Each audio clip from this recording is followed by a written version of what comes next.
Hello and welcome to the Computer Game Show. My name's David Turner and I'm here with Sean Bell. Hello. Matt Murray. Hello. And James Farley. Hello.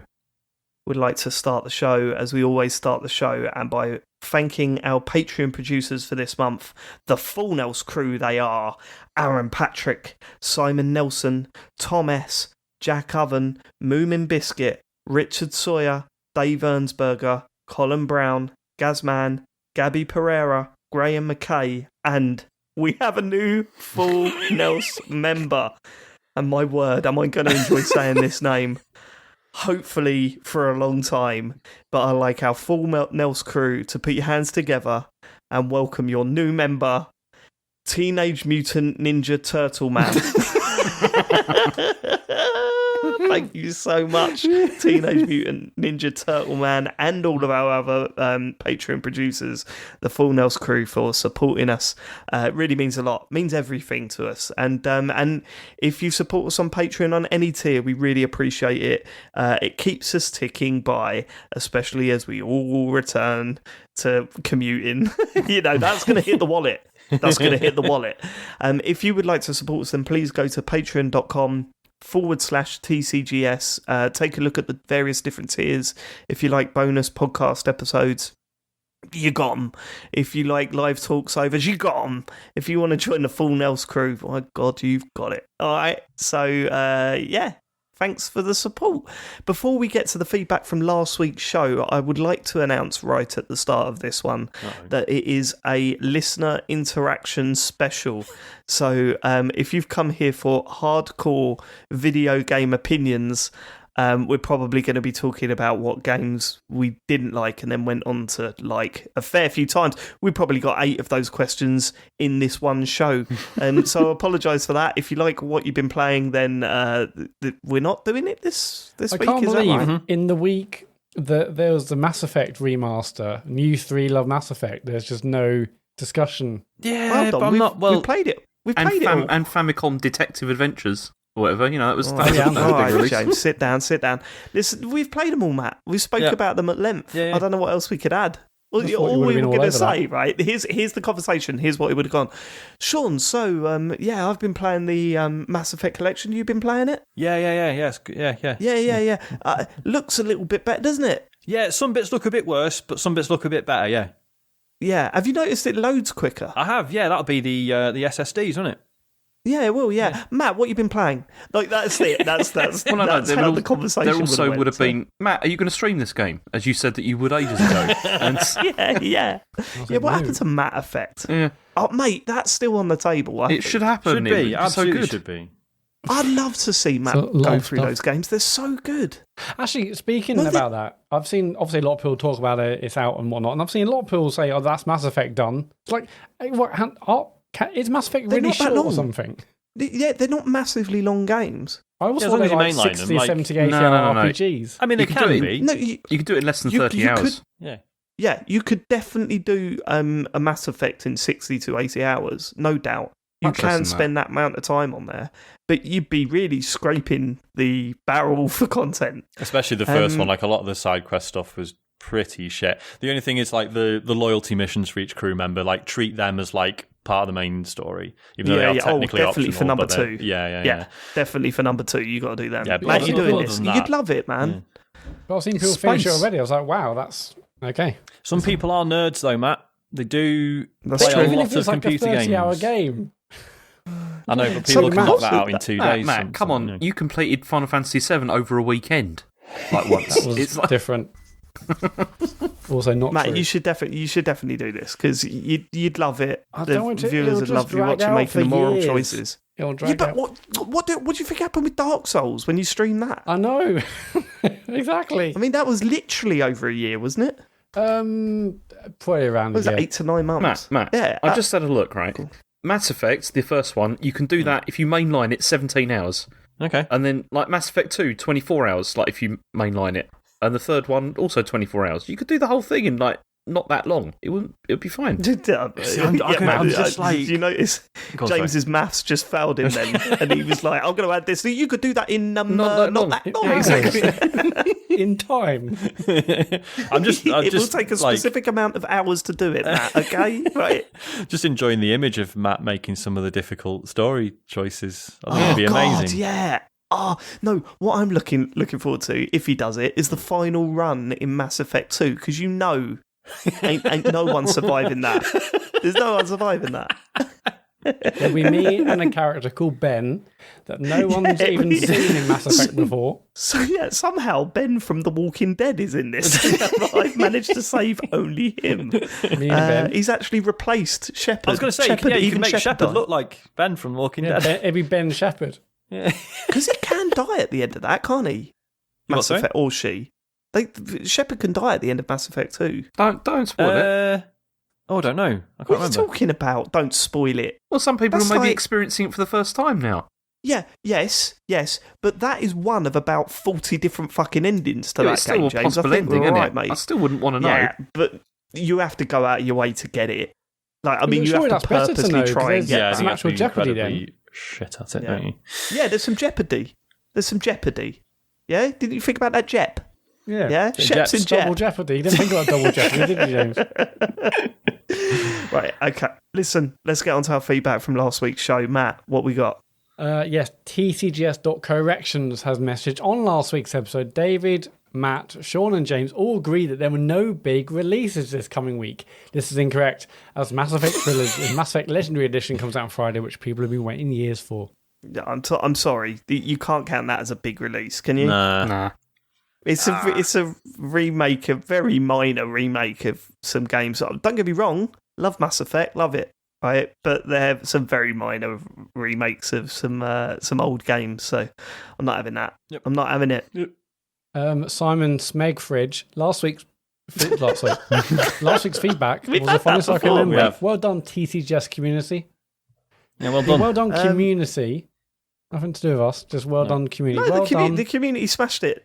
Look, don't get jealous of our community. No, well They done. did I'm very well happy last for week. everyone. Oh, Congratulations. he's so bitter. Aren't you great? Do you think one day Matt- we could evolve, or the audience could evolve to a point where all we do is show up and read out their emails and then go What, home? you mean like Gossip Mongers? Yeah. Yeah, that's all that show Shots was. fired. Is that still going? Is that show still going? Yeah, but they ruined it by being they Arseholes. fired. Yeah, basically that's the answer to that. They basically fired the one of the members in a really underhanded way. Yeah. So it sort of put a whole stink on the whole thing. It's Speaking of which, yeah, not very James, nice. we have. Should we do this at the beginning or should we do this at the no? You're not supposed James, to come even. into our office. You're not even supposed to tell me, Matt. You're supposed to just do it, and then I find out about it from somewhere. Yeah, we just put out an episode without him on it. Yeah. Yeah, Because I think if and we then you didn't get a letter in the post. Yeah. if we didn't We'll get Adam Capone to ring you up. James, just. That's what they like.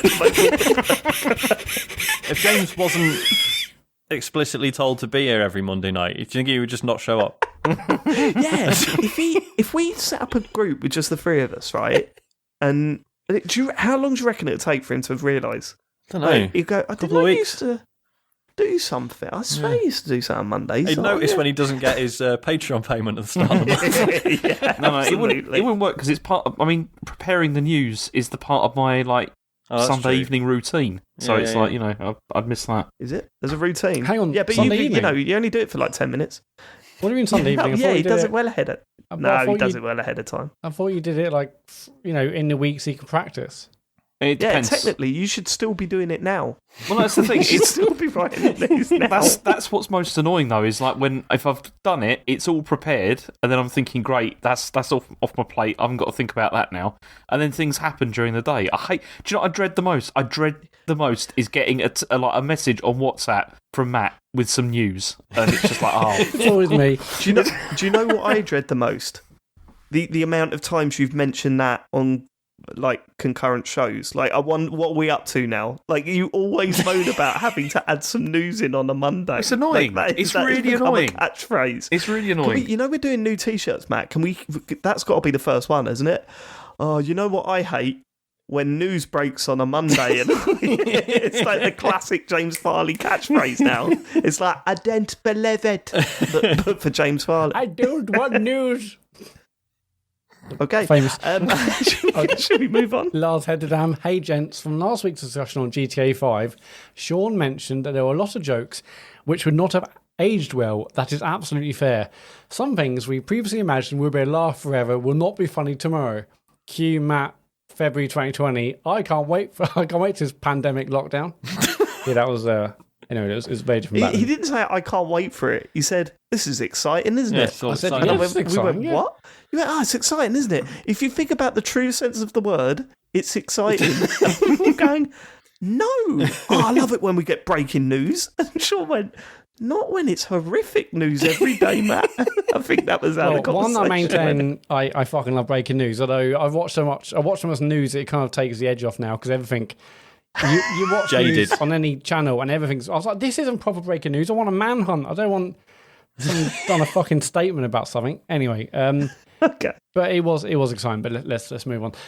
But there are a couple of fantastic jokes in that game that I still would like your attention on. One. Michael winding Trevor up just for the hell of it by calling him a hipster.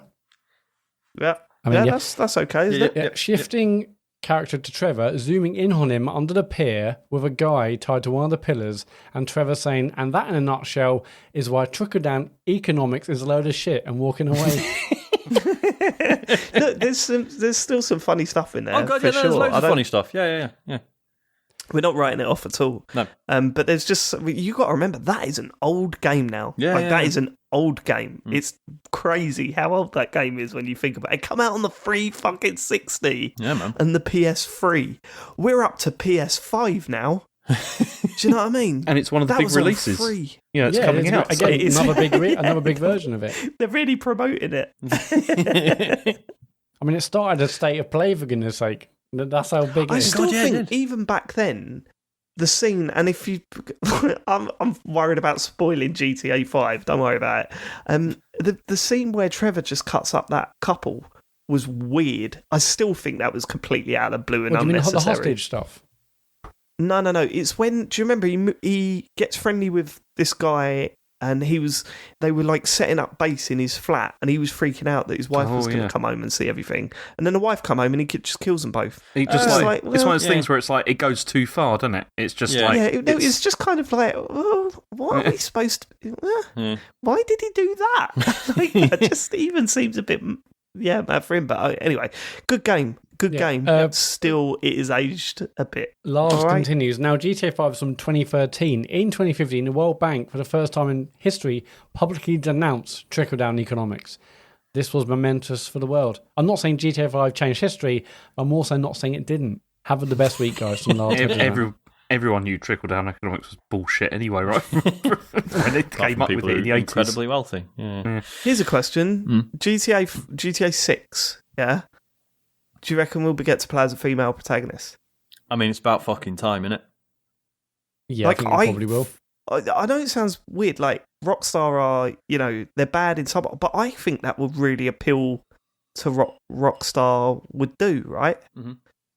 They've always gone against things slightly, not fully. I mean, it's always still been, I mean, I would argue in 2021 having a female protagonist isn't really going against anything. Well, no, you're absolutely right. But what I'm saying is that the natural reaction would be, no way they would do that. Yeah. But I think they would. Yeah. I think also, if they did do that, it wouldn't be a choice either. As in, they wouldn't, offer it like male or female. It'd be just one or the other, would be the thing. Yeah. I can't wait to see where they go with the next GTA. I genuinely can't wait. I think it's going to be really, really... They're going to have to do something different, aren't they, in terms of tone and, character. I've been thinking about it a lot recently. Like, is it going to be, modern day? Will they go actually back and say, like, 60s, 70s, or 80s?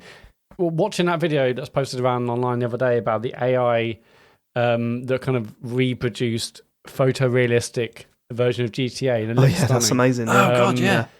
And I watched that and I thought, what is next GTA could be like? And I thought, there's been rumours about Mexico, or actually it's like a Vice City.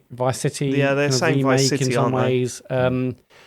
But yeah, I'm looking forward to it. And as we said previously, if they're basically taking the serious kind of story aspect, like from Red Dead 2, I mean, I still think one of my favourite characters on that is Sadie Adler. Her story is just absolutely unbelievable. Yeah, it's fantastic. She's a great female character, lead in a GTA, in that's same kind of quality, obviously, as writing a Sadie Adler.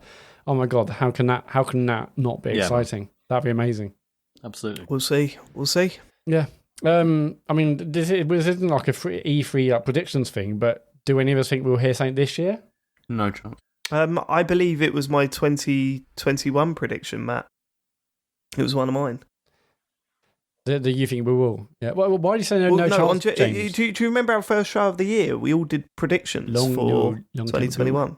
You don't remember? You don't remember when James Farley predicted that PlayStation were going to announce a new Game Pass that wasn't their current PlayStation now. It was a new Game Pass, but it didn't include PS5 games. It only included PS4 games. Do you remember that? I do remember that, yeah. I remember that. I'm still laughing about it on a regular basis. It's my favourite prediction of all time. James, do you say no chance just because they're making money elsewhere? Is that? I think that's why, yeah. And I think, I don't know, it seems like everything's delayed at the moment. Everything's taking ages. I think probably next year's more. No, so wait. No chance what? That they're now GTA 6? No, okay, there's no chance it's going to come out this year. It'll be, it'll be like a long way into the future. I don't think anyone said that. Yeah, there's no way it'll come out this year. Yeah, I reckon announced this year. Maybe towards the end of the year, just a logo or something. That'll do me. Give me like Metroid. I'll be happy. They'll do like a Metroid, just the logo, and that's it. And, it'd be classier than that. No one can do it as badly as Nintendo do. Like loading up the logo to YouTube and saying first look. It's weird because this sort of game from any other developer, I'd be like, oh, but what about Cyberpunk, lessons learned, etc., etc. But actually, Rockstar are probably the one dev who I think just can be absolutely confident in whatever they show because, like, the scope of their games. Because, like, even like playing GTA 5 now. I don't think I mentioned this last week. I've been playing a bit of it, and I don't think I mentioned this. Like, it's still impressive. Probably because, I've played Cyberpunk since. When you just stop your car in the middle of the road and other cars start beeping their horns and then working their way around you intelligently. And it's like, it's like even like Cyberpunk couldn't do that. And people aren't doing T-poses. Yeah. When you're not falling through the ground. So it's things like that are still like impressive. So I think, so if it was anyone else, I'd be like, oh, well, maybe they're worried about showing it too early. Whereas I think Rockstar are one of the few that can be that confident. But, know what they're doing. And they usually announce games like a good year and a half, maybe 2 years ahead of time.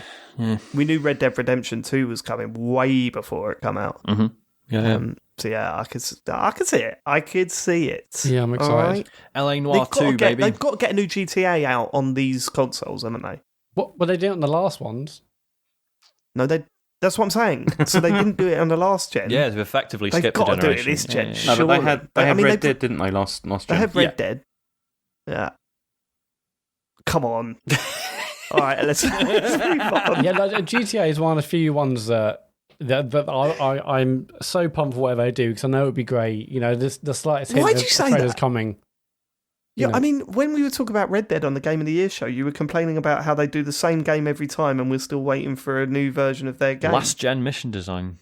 Yeah. That's what I heard. Look, we need to get that on a T-shirt for David. What I'm saying is... Now you're saying whatever they do will be great. Well, no, because every GTA has been great, but I've still got issues with some of their mission design. Okay. All right. So I'm hoping the next one they would have changed that. Still doesn't stop me getting excited, though.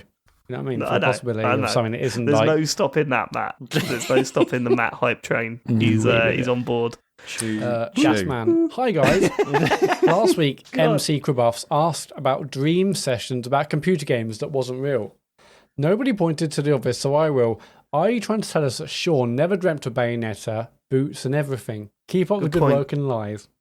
Woke up as stiff as a board, the fella. No, sadly, all my Bayonetta-related thoughts were while I was entirely awake. So too much information. No excuses. with his boxing gloves on. Yes. Yeah. Boxing gloves and VR headset on. Let's tackle out. Tackle, which we defined was everything, wasn't it? That was everything. It wasn't just it It was the I beg your whole. pardon? What? I'm sure didn't we have a discussion a few weeks ago about what the tackle was? Or was that on the bonus show? Probably the bonus show, but also, why have you just brought up the word tackle? Yeah, what's I that said, about? With his tackle out. Oh, right, okay. We didn't hear that. No, sorry. It just caused a bit of shit. It just sounded like you just went, tackle. It's all right, okay. That's bizarre. I like to say it. Okay. Simon Smeg, just want to say a quick thank you to Sean. After his chat about Yakuza 0 last week, it inspired me to pick it up and give it a try, and I have to say I'm loving it so far. So thank you for getting me on this series, of which I'm excited to see where it goes. Nice one. Yeah, thank you, Sean. Yeah, thanks. Yeah, thanks, Sean. Yeah. No worries. Sean, the Yakuza, promoter. I mean, thank God someone's finally mentioned the Yakuza games on this show. Yeah. I mean, it's a bit like John, isn't it, with Hades? It's like, we wouldn't have played it if it hadn't been him. We're not doing what you've been playing this week, but I've been playing Yakuza 6, right? Let's rule. Someone said to me, James hasn't played Yakuza 5, right? Maybe you should play through that and then just ruin the story for him. And I was sitting there just going, that was Deadbeat Punk, wasn't it? Yeah, on Discord, yeah. And I was just like, oh my God, that just sounds too good. I don't know why you play 6. It doesn't make any sense to me, but yeah, it's... I'll tell you why. Go on. Do you last week we were talking about the autosave system in Yakuza games is bullshit. And you went, they've sorted that. And I thought, oh, cool. How far back did they sort that out? No, it's just the most recent game that they sorted that. Just one Yakuza game that they've sorted that. So I thought, well, that's the one I'll play then. And also, it'll look a little bit nicer, so I'll give that a go. And I ended up on a beach with several characters with spotlights on them. And I thought, I can't play this tonight. I'll play it another night because I was really tired. So that's as far as I got in Yakuza 6. But... So you're saying I should start at 5 then, should I? No, because the thing is, it's just. I mean, 6 is the last one in Kiryu's story. I'm not going to play all of them, and it's it's just a bit weird, like going in at like the point where it's ending. It's just a bit. Yeah, exactly. Get to see the ending. Don't have to deal with the horse shit beforehand. Beautiful. But it's also surely it's not the best would be either. A better... Exactly. Tomorrow I'm going to sit down and watch Rocky 3, Godfather 3, and the Indiana Jones one with the aliens and that. That's what I'm going to be watching, boys. It's going to be a good week. Okay. Squirrel Nutkin. Sean's sordid Dreamcast. I was perplexed when I heard Sean mention his naughty copy of Tokyo Bus Guide last week. I couldn't help but imagine exactly what made it so naughty. Visions of knobs and foul expressions scribbled all over the disc art came to mind. I then looked up the description of Tokyo Bus Guide and was disappointed. So please, Sean, enlighten us on all tasty details of your particularly XXX copy of this Dreamcast game. I don't remember this. What is Neither do this? I. No, it's been someone asked to, was it Liz wrote in saying, why has no one recommended that Sean play the taxi minigames from Yakuza 5? And that's why we got into the conversation about James not having played it. I mentioned I had a naughty copy of Tokyo Bus Guide on the Dreamcast. Naughty, as in pirated, was what I meant. Not that there was anything obscene in it. Yeah. Okay, see of friends, not see of thieves. Exactly. Right, exactly. That's the other way round, isn't it? Right. Go on. Yeah, Name Redacted has messaged, Dear TCGS Court is in session. Following on from David's brief pondering on this week's episode as to whether court hearings often contain cock-ups, I thought I'd write in to confirm yes, they do. Wait, before you continue, when was this? I think we were talking about the Epic and Apple thing, and you're saying, people make mistakes, but... Have you scrubbed last week from your memory? Yeah. So the idea was that loads of leaks came out about communications between Sony and Epic, and they shouldn't have gone up. But because this was such a watched thing by a load of internet nerds, then obviously the moment they went online, people downloaded them and read them and broke the story. And I was saying, I bet that happens a lot in court, but it doesn't even get noticed, like that sort of thing. Go on, let's go on. Cool. As part of my job, I take part in court hearings on a fairly regular basis, and have observed many a gaffe in my time. The judge will regularly refer to people by the completely wrong name, and I've lost count of the amount of times solicitors have been asked to read from documents only to do that thing where you shuffle through your papers looking for something you know full well you haven't prepared. As hearings are mostly virtual at the moment, we often have pre-hearing discussions online, whereby both parties will meet and more often than not resolve the issue before we even need to go in front of a judge. Recently, his solicitor told us to watch this, as he stood up to reveal he'd only bothered dressing his top half, only to be met with awkward silence. He had pants on, at least. My colleagues and I will often try to slip in predetermined words or phrases while speaking to the judge, just to break the sheer tedium of court work. Recent examples include "It's all gone a bit Pete Tong" and various animal names or noises. In summary, court work is just as much of a farce as other work. Okay, so here's your task. We come up with a phrase that you've got to say, and then you've got to send us the transcript or whatever. But you could edit that, can you? No, you got to show us where we can download it from an official source. Okay. Right, so what is it going to be? The Smash phrase is, or... "My client is guilty." Let's try and sneak that in somewhere. I've got to admit, my client is guilty. No, it's got to be, say, TCGS related, doesn't it? Yeah. I mean, sure, the easiest one is in the beginning. Oh, that's too easy, though. in the beginning is quite easy. But James says it all the time without even knowing. Do you remember when James said, all perverts are doing vert? Can you try and slip that in somewhere? That was quite a good. That was a classic phrase from James Farley. Don't remember that Or one. maybe we'll think. Maybe we'll think about it. Maybe Just try and it's gonna be sneak in something like to a show. kitchen appliance. Yeah. I assume you all saw the Zoom court that went viral during the week where someone logged in and their username was buttfucker3000. Fucking hell, no, I didn't. Have you not seen this? Sean? No. This guy logs in completely unaware of what his username was, and he said, "No." He said, like, the judge goes, "What's your name?"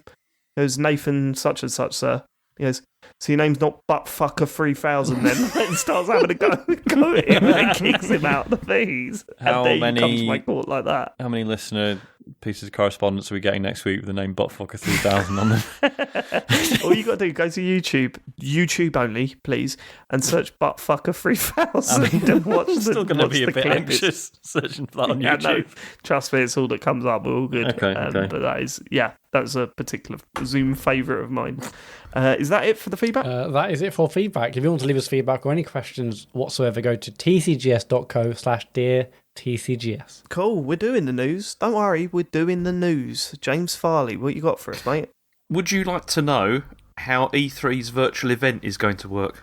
Yes, please. No, next news story, please. Go on, how's it going to work? It'll Okay. be on Twitch, is it? So, well, no, it's not actually. Well, it is. Oh, Part of it'll be on It'll Twitch. still be on Twitch, obviously, but the ESA are doing their own thing as well. So what they're doing is they've created what they're calling an online portal and app as a key hub for the duration of the show. And this is going to feature like hosted events, virtual booths, I don't know what they are, online forums, video conferencing profile, and also avatars. Like, so you can like create a profile and have like an avatar and stuff. Hopefully it'll be like, Xbox 360 ones or something like that. I don't know. But also exhibitor booths will have. Oh, this is what they are. They're going to have special events like with streaming content and articles. That's classic James. That's classic James. I have no idea what these are. Oh, if I read no, past actually the says here in sentence, I thought you'd enjoy that. I I can't believe all your preparation missed that. James, now listen. Don't you dare say I thought you'd enjoy that like it was planned. Don't try it and mug us off like that. You know that was a fuck up. Go on. Well, no, it's because I had written it all down because I've got it all here. I can show you this. I can show you what it looks like. It's just that I'd forgotten what I'd written earlier because this was like yesterday, and it's not very interesting, is it? Anyway, so it says hubs within the portal for key announcements and game information tied to each exhibitor. They're also going to have these lounges, which are described as gathering spots for E3 attendees, along with leaderboards. So I don't know how the leaderboards are going to work, but apparently, What do you mean E3 attendees? yeah. Well, What does I that imagine you download the app and you say, "Yeah, I'm attending," and you might get you might get Yeah. For fuck's It's sake. like I'm How checking. sad is this It will. getting? It's going to be like I'm checking in at this event, and you'll be like added to like the roster or whatever. Why can't they just go? It's all on Twitch, right? And it's streaming for these 3 days. And you can, if you sign up, you can download exclusive demos and shit. All of this, like, it's virtual attending. Everyone's like, we're not 7. You know what I mean? You're not trying to keep the spirits. No, there's more. You There's don't have more. to though. You can just watch it on Twitter or YouTube. Yeah, I'm sure you can, but all of this stuff just sounds cringe. I know it does, but this is because they're trying to. But they're going to want to do this, aren't they, for the data, isn't it? That they're going to like gather Exactly, and then yeah. harvest That's for true. it. That's the Oh, whole you've I got, think point. you've there'll got, you've got a definitely be virtual a- land. Sorry, go on. You got a virtual lounge for us? Well, you'll still be in your bedroom. No. But no, there's more. There's We're more. going to gather you all together from your bedrooms. No, there was right. So sorry, just quickly. So last year it was, I can't remember which one it was. It was one of the big indie conferences did a similar thing where there was like a web-based app, and it was and basically it was like a virtual show that you made a little character and you walked around and stuff, and it was all, you know what, it was fine. It was sort of quite cool, but then that was that was an indie thing, not a replacement for E3. Yeah, so. This is going to have... Matt's going to walk around the virtual E3 saying, I can't believe they're queuing up for FIFA 21.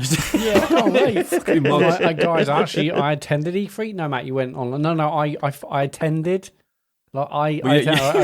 There's going to be a press release. Watching on Twitch, you losers. I was actually there, mate, in the lounge, hobnobbing with other attendees. Thinking, is that Hideo Kojima over there? Is that Hideo Kojima's avatar just walking around? Matt, you will be able to live stream your avatar walking about, right? That's got to happen. I mean, I bloody hope so. I mean, it's also going to have interactive overlays featuring polls and tweets. So like while this is going on, so that'll be fun. Tweets. You could get tweets on there. James, say that again. Say that again, James. Again, all hot and bothered. Say it again. Say overlays again. Interactive overlays featuring viewer polls and tweets. Oh my God! I hear Matt going, Jill, get a box of gloves. Get a box of gloves out. It's time. And then also apparently they said that they can expect major publisher showcases, press conferences, industry panels, extended live streams, but this is my favourite bit, special guest appearances.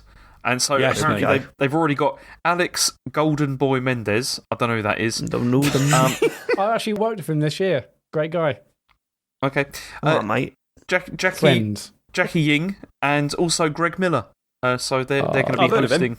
Oh yeah. They got the Greg Miller, man. And James Farley will be doing the news segments between. You need to get involved, James, mate. You need to sort your profile out, boost your profile. Yeah, nice little. Do you want to hear the full quote about it? Always. What I got to say. So, from the moment we decided to host E3 virtually, we've been focused on providing an interactive experience for fans around the globe that goes beyond the typical live stream. The result is a bespoke online portal and app that will allow fans, media, and industry professionals to have an E3 experience designed to run parallel to the 4-day broadcast, laying the foundation for interactive E3 elements to continue beyond this year's all-virtual show. It's exciting. Thousands of butt-fucker 3000s walking about. But then also, the access is weird because media are going to be giving access starting on the 7th of June, and the public will get access on the 12th of June. And so how do we get in? Have they said what the cost is, or do you just have free. To register? Why? You just register. Okay. If we want to be media, I mean, yeah, Matt. No, Sean. The only cost is all your data being leaked. That's true. Matt, come on, man. Sign us up for that. Yeah, you got to do that. I'm thinking we're doing meet in the E3. Oh my God! Yes. Yeah, do a fine. live show. That's fine. But let's try and sign up as press. Let's see how far we get into it. Obviously, I'm going to attend. I'm going to attend. Yeah, I know you can attend, but I was press with my avatar with a nice little press badge around my neck. This avatar is a professional. You have one of those hats. This guy's got a different coloured. It's got a different coloured thing around his leg. So he's a gold one. What's his name? Buttfucker 3000. Okay, let's not. In years to come, people will be like, "Oh yeah, E3's amazing, isn't it? Oh, have you ever been? Yeah, I've been to E3. Yeah. Oh yeah, what year? 2021. 2021. Oh shit! Also, I can't. Isn't somebody missing it this year as well? Like, who's missing I can't attend at all. Oh my God, we can tell you all sorts of things about this. Like this. Yeah, you can. You've just exposed where your lies go in, though, James. Yeah. Like, that's the problem. We were hanging out with Greg Miller. James, James hasn't got a brain in his head, has he? No, it's true. This sort of stuff. Oh, Dave, we can really fuck you up about the lounge. Oh no, I've told him. Or is it a double bluff? Is it a double bluff? Well, it's a James, misdirection. you haven't got the capacity for a double Conversational sleight of hand. You are a prick. James, just say, I thought you like that. Go on, say it. Say it. Let's face it, I do know that you won't be coming up with a lie. I think I'm confident with that. It's you'll come up with some ideas for half a day and then you get bored of it and you move on to something else. I'm almost certain of it. I can't wait. Can't bring it on this year. Bring it on. Can't wait. Yeah, I'm excited for this. I mean, they obviously need to do something more online, given everyone's at home and it's not being a physical event. So I'm interested to know what it's like, if it's really worthwhile doing. If it actually I just realised, right? It's been 2 years since our last E3 shows. Uh-huh. So we should probably explain. God, yeah. So every E3 before it's shut down, the way we cover E3 is that there's a prediction show the week before E3, and then after the prediction show, or soon after the prediction show, one of us has to completely remove themselves from the internet.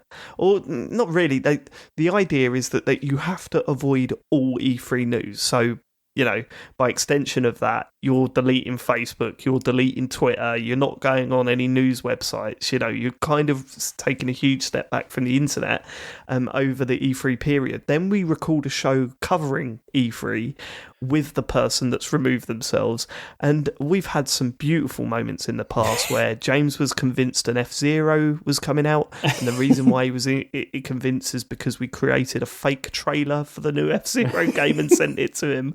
He watched it live on the show, and it cut halfway through the trailer. It cut to me and Matt just laughing at him. We managed to convince Matt Murray, who went into it saying, "You will never get a lie past me." We managed to convince him that they'd launched a beta for a new Splinter Cell game and that we'd all played it. Oh, and we also convinced him that he went viral and now he was a meme. No, I was hardly convinced. I just said, okay, right. What do you mean you were hardly convinced? Whatever. You didn't call it out as a lie? What? It was obviously a lie. Well, you didn't say that until the week after, when you said, I worked out I wasn't a meme because I went on Twitter and it wasn't retweeted that many times. No, you worked out it wasn't a meme because you looked at it. It's just, that's okay. I mean, the Splinter Cell one totally got me. I was like, hang on, Battle Royale in a tower block with all his gadgets, that sounds incredible. It did sound incredible. Did you give it a name? Splinter Cell Survival? Splinter Cell Survival, I think it was called. Yeah.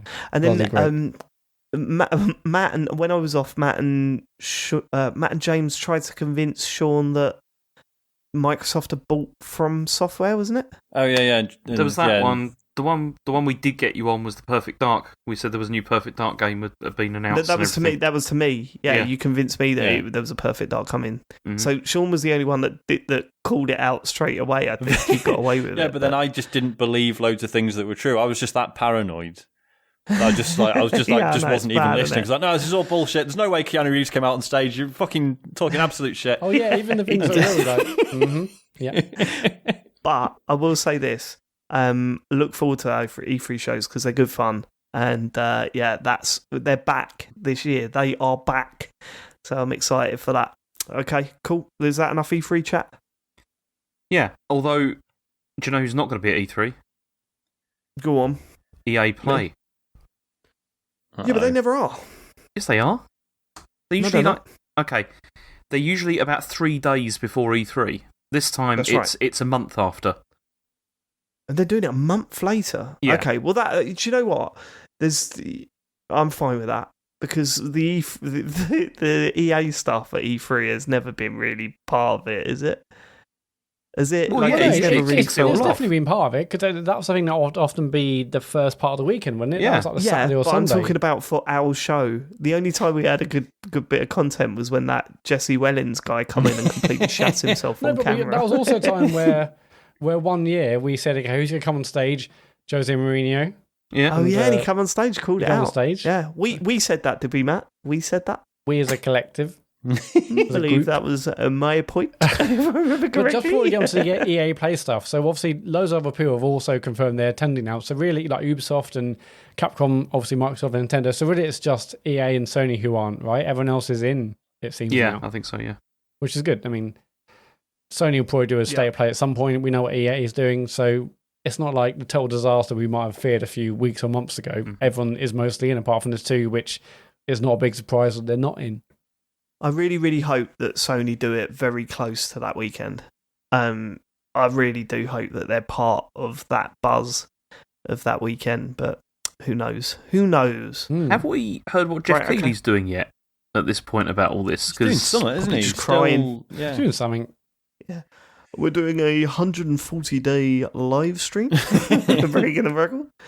I don't know. Keighley had a fucking open goal last year, and I think he fucked it. Like, seriously.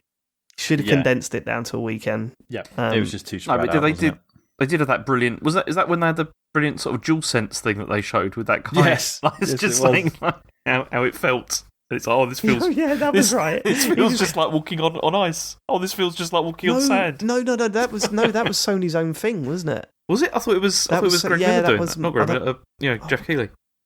Oh, I can't remember. Oh, it was Jeff Keighley doing it. You're absolutely right. Sorry. It was Jeff Keighley doing it. Go, oh, I can feel the wind now.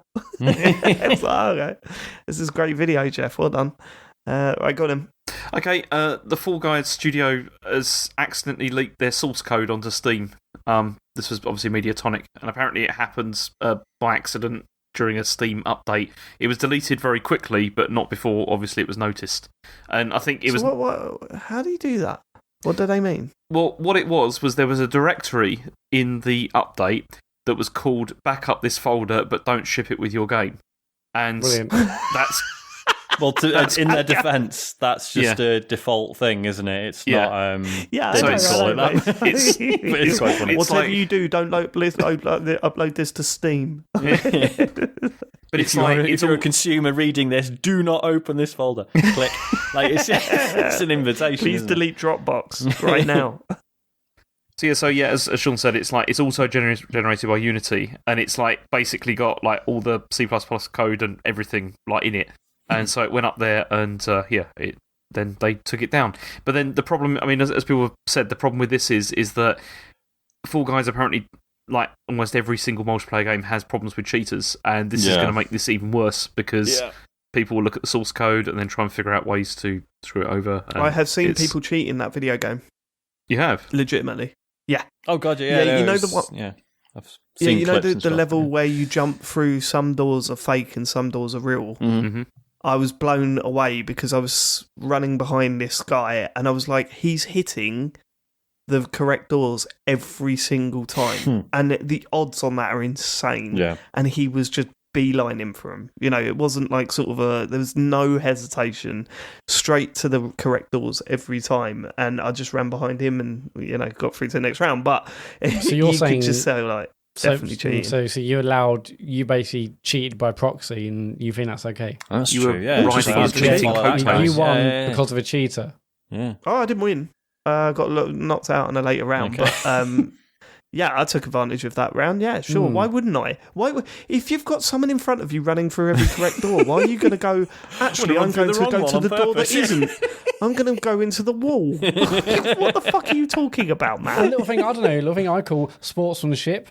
So Yeah. Oh, sportsmanship. Yeah, he's actively running into the wrong space. That makes no sense, Matt. No sense. Right, Lance Armstrong of the Fall Guys world. It seems like I wasn't drunk. Make me sick. Seems like such a strange good game to cheat at, doesn't it? Yeah, I mean, but I think that about every game. What are you doing when you win a round? Yay! It's what are you doing? You alright, mate? Yeah, Mum, I won a game of PUBG. Well, you're cheating. Yeah, but I still won it. Get a job. But Mum, no, David, you got your podcast to do on Monday. It's just good. That was a little documentary, a little snippet from my audio documentary coming out next week. Patreon full Nels only for that one. So get involved. Right, what is that it for that story? I mean, there's the human aspect of someone who's they fucked up big time, and that feeling must have been awful. You mentioned it before, Sean, about how you accidentally send the wrong email or there's a typo in it that makes you look stupid or whatever, and the moment you hit send, you're like, fuck! And you're like, recalling an email, it never really works. No. And it just highlights the fact that you've panicked. Fucked up, yeah. So, Just draws more attention don't to it. do that. Yeah. But that is on another scale. That is madness. Yeah. I mean, hopefully, having no idea how these things work, I hope it's not like a massive headache for the devs. Hopefully there's things they can just change, just cover their asses in terms of hackers, but I imagine it's a pain in the arse.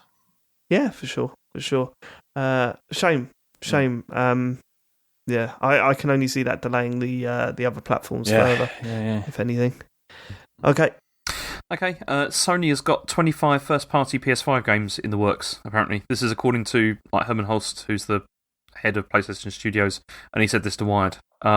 He says half of these games are also like new IPs, like new intellectual properties. And obviously... Did you see the news stories coming out from Sony after this? No. Trying to calm everyone down immediately. They were just like, there are, that's true, but listen, they ain't all going to be like Last of Us, and there's going to be indie games in there, and there's going to just chill out, yeah? That's good though, isn't it? That's what I wanted, is that it will be like lots of different stuff, hopefully, is what we're going to see out of this. Totally, but I think people assume that they meant that 25 first-party games are coming out within the next year or two, and the explanation was, no, this is spread out across the lifespan of the PS5, and by that, what I read from that is that it's not only 25, it could be more than that, it could be... it could be more than that, but so far there's 25 first-party games planned, and they're of all different length, sizes, quality, genres, and everything. So that's good, it is though, good because some of the closures and stuff, there was this worry that actually Sony are just doubling down on the sad dad games, and that's going to be it. So if this is suggesting there's going to be way more breadth to it, which I mean we always knew there probably would be, but it's nice to have that confirmation. This is their business model, isn't it? Their business model is in-house bangers that they're using to sell their machine, but also not just that. But there's going to be, I mean, a lot of these games probably like they won't actually be produced like in-house by Sony, but they'll be like by other studios, but then published by Sony. It'd be like Returnal, stuff like that, which is great. I mean, Returnal feels like a first-party game, so you load it up, and the first thing you see is that PlayStation Studios logo. With the that they've introduced for PS5 games. Yeah, the animation. So it does feel like their game to a large portion. I don't know what I'm saying. Right, okay. I mean, when they said half a new IP, I was like, okay, so half are remakes, half a new. Okay, it's true. How many of those are going to be The Last of Us again? 25 games. God of War remastered. God of War 2 remastered. God of War 3 remastered. I hope when they bring out The Last of Us remake, right, which they will, I hope they do call it The Last of Us again. That would just be brilliant. I'd love it if they named it that. Well, The Last of Us again. It's just The Last of Us again. That's the title. Get it written down, Sony. Get it written down. So, also, they're releasing new DualSense controllers in black and red, and that's exciting, I guess. I mean, I'm not going to bother, but both of them looks nice. I mean, the white and black one looks horrendous in my opinion. These two new ones look way better, and it just goes to show if you avoid that sort of, because it is. I know it sounds bad, right? It sounds weird, but it is a garish white. It's like piece of paper white. You know what I mean? Like on the flaps and the controller, but like I think these using muted colours like this, the sort of deep dark red and the black, it actually makes it look a lot better. But I'm excited that they're doing stuff like this, even though it is pretty inevitable. Like actually seeing them for the first time was like, okay, all right, I'm on board with this. I fucking hate the look of that black and white controller. I really do. Oh, I love it. I love it. I'd much rather have that than the red one. I mean, the black one looks nice. I mean, not enough for me to like, rush out and buy it. But I like the stark contrasty I think colours. you're of the mad. current one. I think you're insane. I think the console and the controller look but ugly. But, you know, as we've said many times before, none of it really matters because at the end of the day, you're not looking at the console while you're playing it. I mean, there is the PS5, it's massive. There is a I thought you said it weren't that big, James. Where's this come from? I mean, there is that thing with the PS5 where actually the looks are pretty bad because it's such an eyesore when you walk into a room. But ultimately, don't really matter, does it? And I mean, I'm looking forward to seeing those new colour flaps. We're looking forward to those new flaps, aren't we, boys? Oh, yeah. Can't wait for those flaps. They're definitely coming. In red and black to start. Can't wait. Right. Okay. That's all we can say about the controller, isn't it, really? Yeah, there's not really much to say.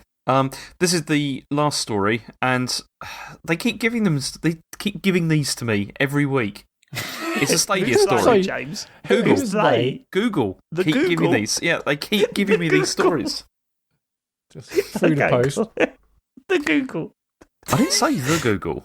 Oh, it sounded did I? like you did. Okay, anyway. I think you might have, actually.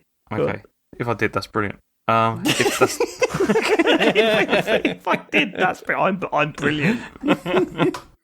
Anyway, the Google keep on giving me stories about Stadia, and so I had to do this one because it's also funny. So what this is that this is Stadia developer marketing lead Nate Ahern has stated that he says we're well on our way to over 100 new games launching on Stadia in 2021, and we're continuing to make Stadia a great place to play games on devices you already own. I tell any non-believers to take notice of how we're continuing to put our words into action as we grow the Stadia Makers program and partner with AAA studios like Capcom, EA, Square Enix, Ubisoft and others. I mean, the reason this tickled me is I'm just expecting that by the end of the week we're going to hear that he's left the company. And that he's, yeah. I mean, if you've got to announce that you're alive and well, it's not good, is it? No. It's not good. Again, that is really this is like bad. Yeah, this is, as we said before, it's like a football club owner giving full confidence to the manager and then they're out next week. Yeah, you're totally right, James. This person will be out in 2 days. I just love the way he describes people as non-believers. You know, like people. Yeah. Have we ever had anything like this from a major company, like a gaming, like Nintendo, Microsoft? Oh, we're still going, guys. Like, fucking hell. Promise it still exists, yeah. I know. It's rough, isn't it? They stopped advertising it. Like, I remember there was a period where they were whacking adverts all over YouTube. I haven't seen one of them in God knows how long. You've got the stories coming out. Like, we've added a search function. Are you fucking kidding me?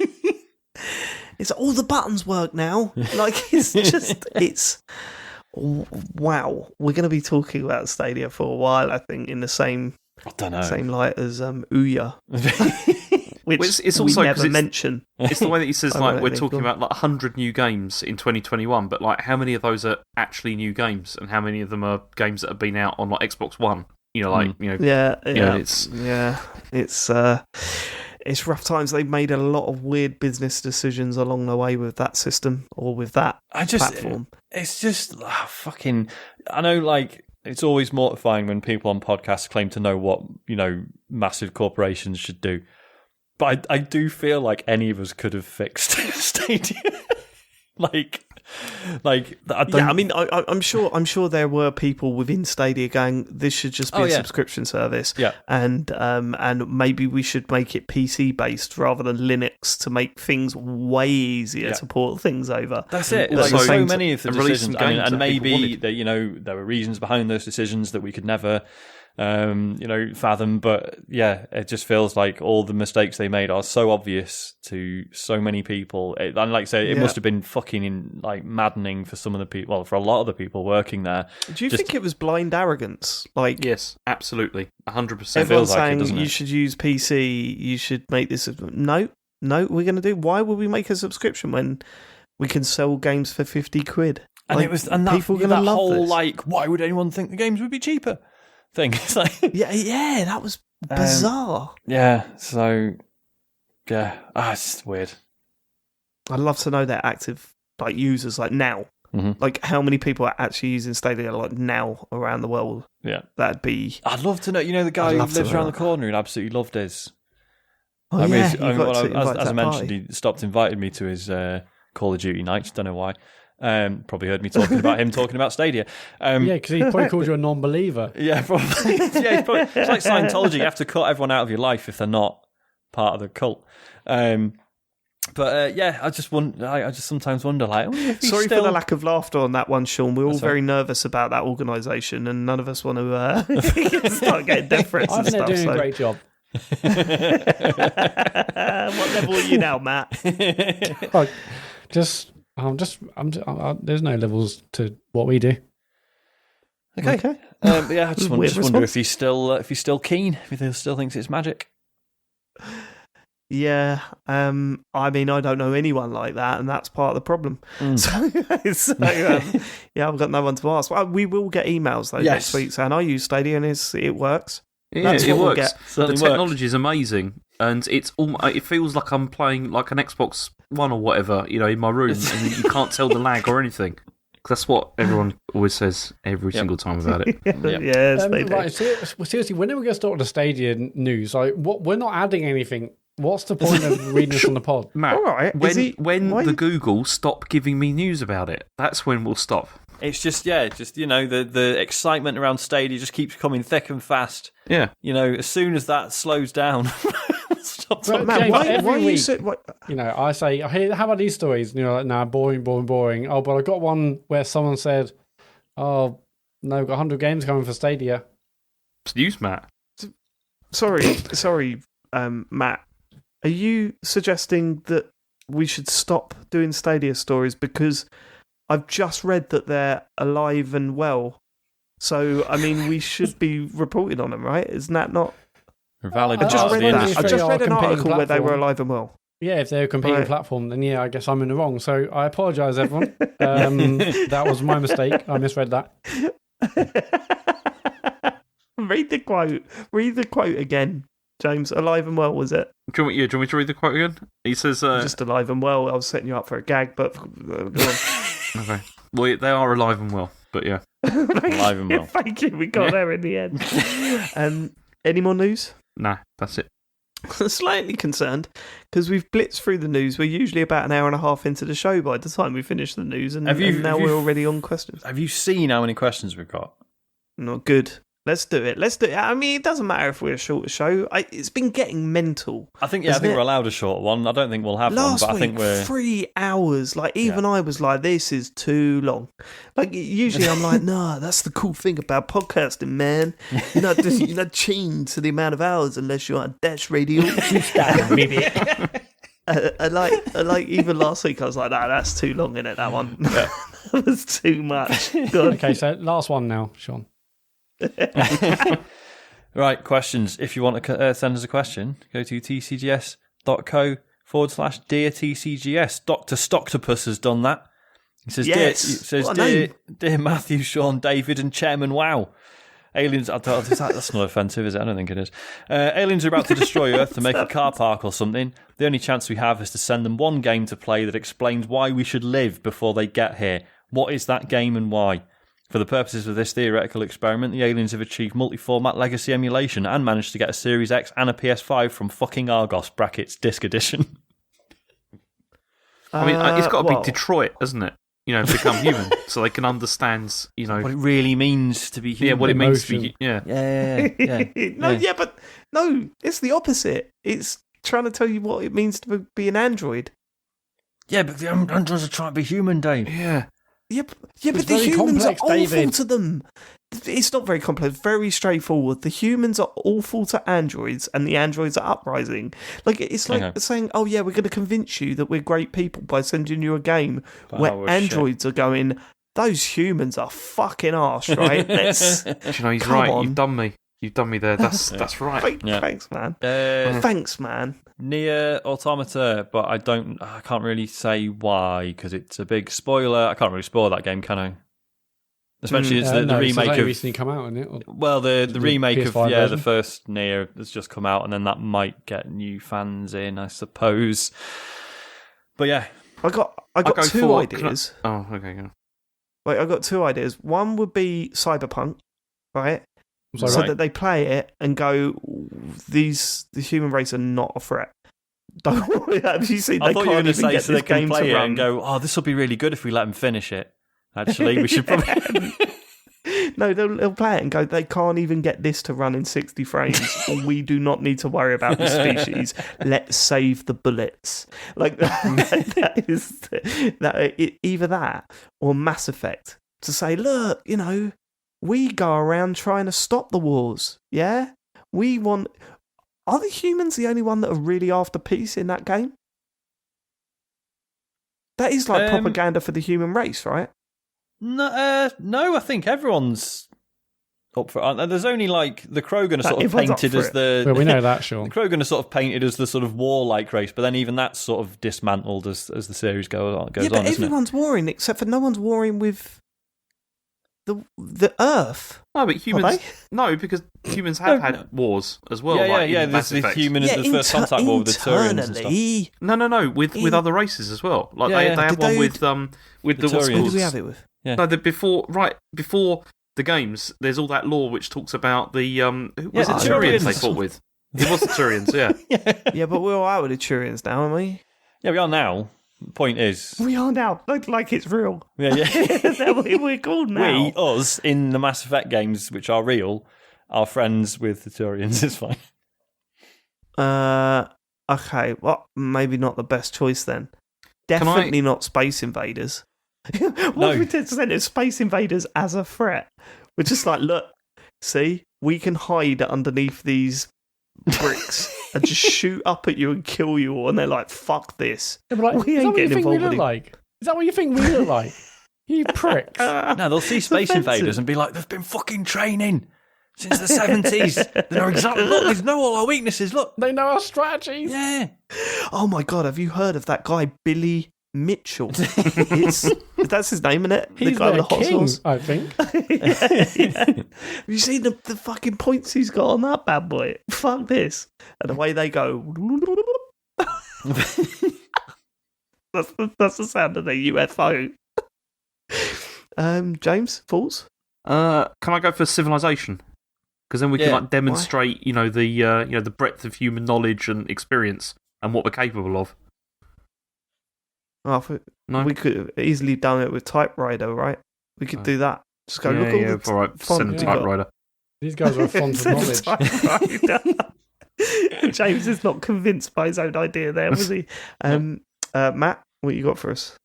Well, something like Journey. Because go on. That might make them emotional. Like, this is... They're like, were we playing with the same person online? We'll never know, but look at that scarf. We won't blow up the planet now. What if they speak in those weird beeps that happens in Journey when you press circle, but all of those are like really offensive phrases in their language? They're like, whoa, this is fucking disgusting. This guy just called me a twat. Or they think this is really good. What else has this developer done? And then the next one's a disappointing free-to-play game. It won't... People are not going to Nintendo Switch soon. Yeah, but everyone on their planet might love free-to-play shit, James. You don't know that. Then they don't deserve to come to Earth. Welcome to the planet of microtransactions. Jesus Christ, James. They don't deserve to come to Earth. Okay. Wow. None of that free-to-play shit here. James Farage over there. Jesus. Okay, it's a very strong... Yeah, it's going to be Journey or Rock Band. Okay, because it's just a good time. Yeah, they're like... The Beatles Rock Band would be good. The Beatles Rock Band. Like, that is, like, amazing music. It's all weird. And not what happened. Go, yeah. We'd accidentally send them the Green Day one by accident. Don't want to be an American idiot. Fucking bomb them. I walk a lonely road. My God. Oh, my God. Load up. Mitch Robinson says, howdy chaps, it's Mitch Robinson here. Hi, Mitch. Might be my Thanks for favourite getting in start contact. to. I think more Howdy, people should boy. introduce themselves with their name like that. That's good. I'd like that. Make that a thing. Mitch Robinson says, I'm the person that spotted Matt in Nando's when Rise of Skywalker was on at the cinema. I still consider it a celeb spotting moment. But other than my online mate, Jay, brother of Full Nels Tom S., no one seems to give a shit. Anyway. Can I just say, before you move on, we should highlight that story. Yeah. So Mitch Robinson saw Matt in a Nando's, was too nervous to go over and speak to him, emailed the show and said, did I make the right choice? And Matt said, yes, absolutely, don't come up to me. If I remember correctly, wasn't it? Yep, that's correct. Yeah, but it's happened a bunch of times around that same area, and just Well, stop I'm going just there an then. idiot. Yeah, Bothers also, you that don't much. say don't come up to me, because that's horrific. That is weird, Don't you Matt. dare come up to me. I don't want to talk to you. Don't fucking look at I'll me. fucking stab you. Yeah, just don't look at me in the eyes. You know, just like. James, Just you had that leave a recently, tribute didn't on you? the floor and walk away. Yeah. You had that recently, didn't you? Someone in the park walked past you and I did. It was Spotted you. It was a strange experience, but yeah, but nice. Yeah, it was nice. It is one of those where you walk past and go, I'm famous. Like, you walk away from those situations. Like There's a that. difference there. Like, James, you could walk away. I was sat in a Nando's for 45 minutes where you can't look away. Trying I mean, to I avoid can't making look in eye that contact. direction. Matt, they weren't holding you hostage, mate. You weren't in a hostage situation. It's fine. No, Someone but comes over and says, afterwards, "Hello." I'm just like, I'm just trying to have my half a chicken, you know what I mean? Matt, were you like, watch a Jill, is he brilliant still Star Wars looking at movie. me? Is he still looking at me? As James, Matt, let me ask you this. Do you remember when you did Morolli for Joypod way back in the day? Yeah. You would have killed to be in a situation where someone in a Nando's came up to you and said, are you Matt Murray? Like, now that you're here, yeah, don't forget your roots. That's all I'm saying, yeah? Look, like, all I'm saying is, if you see me eating half chicken, I've got my sunglasses on indoors, don't come up to me. Okay. If there's two people, like, you know, guarding or blocking the way towards me and I'm eating chicken, just... How long before you start getting security when you're walking about? I mean, if I go anywhere near Birstall, probably pretty soon, given the amount of, you know, spotted. Sorry, let's continue with this. That's email. right, yeah. So Mitch Robinson says, anyway, this feedback/questions for episode 249. In this episode, Dave said he would like to see Matt smash a car window with his forehead. When I was 13, I was riding my bike in a rainstorm and crashed into a parked brown Vauxhall Nova. I was propelled face first through the rear window, then back onto the floor. Wait, what? Back? What? Through the rear window, then back? Did they bounce off it, or did they... Whatever. No, Wait, I fully believe that. I don't understand. So it must have passed through another window. Anyway, it doesn't matter. Read that again. No. When I was 13, When I was 13, I was riding my bike in a rain. rainstorm and crashed into a parked brown Vauxhall Nova. I was propelled face first through the rear window, then back onto the floor. I don't know. So what? Did they hit like the back head, like the headrest, and then bounce back out? Maybe again? ricocheted off it. Or did they fly directly through the car and like out the right the front. way through it? Yeah, like in a Spider-Man. I mean, all I'm thinking is when I well, actually, it's quite a funny story. Well, actually, it's not. I when I was younger, I kicked a football into my mate's front window, and the window of the house smashed, but the ball came back out. Oh, there you go. That's all right. I think it's the same as this guy's Why? face. Why did the person? Did their mum just chuck it back through the broken window? What are you talking about? No, it smashed the window, but it bounced back, just like this guy's face. Well, it didn't. You sure he didn't crack the window? No, it and fully bounce went back? through. This was before days of double glazing as well. So what And did funny it enough, bounce off of then? I A don't wall know. or All something, I'm saying is presumably. basically, you know, we're using his, you know, front garden with like a lamppost as a goal. I scored a brilliant top corner goal, but it just, you know, the rear of the goal was the window, admittedly. It smashed the window, bounced back, and I ran home pretty much in tears. How cool would it have been if that door then flung open and Alan Shearer ran out with his hand in the air, like he was just waiting the other side of the door, it smashed through and he headed it back and then just opened the window and ran out celebrating? That would have been my initial thought. I was Very a possible. strange child. No, did this happen? Actually, that guy's name, the person whose house window I smashed, David Turner. Kid you What? not? What? Well, there's more than one David Turner in the world, but yeah. Okay, fine. But we've known each other for... We've known each other for what? 20? No, not 20 years. Many years. Like 15 to 18 years we've known each other, and this is the first time you've told me that you had a friend called David Turner. I actually had me. 2. There's another one in school. It was popping up left, right, and centre now. How has it taken you this long to tell me that you've known 2 other David Turners? I don't know, it's just never come up. Never come up, Matt. That is odd, Matt. I've got a lot of stories, right? David. I haven't told you everything. I'm How pacing many them Sean out. Bells did you know? None, actually. James Farley's? 0. Okay, Josh Garrett's? 20. Leon Cox? 0. Okay, right. Should we just let's continue with the names. Mitch Robinson. Matt Morley's? It's only Mitch Robinson's. Only one Matt Morley, we all know that. And then, I mean, David Turner is just a common name in Bogdan Regis, what can I say? Common name. It's a common name everywhere. It's a really common name. Like, Joe really, like, it was one of the first things she said to me. It was like, I wonder how many David Turners there are. It's such a boring name. One of the first things was actually you're the 4th David Turner I've dated. Yeah. It just keeps it easier, Dave Turner, Dave Turner again. Dave Turner, Dave Turner again. Okay. Yeah, so what I'm saying is, just like the football, just like the Chad Valley football, I kicked through David Turner's front window and it bounced back out even though the window smashed. That's happened to this guy's face. Mitch Robinson's face. Okay.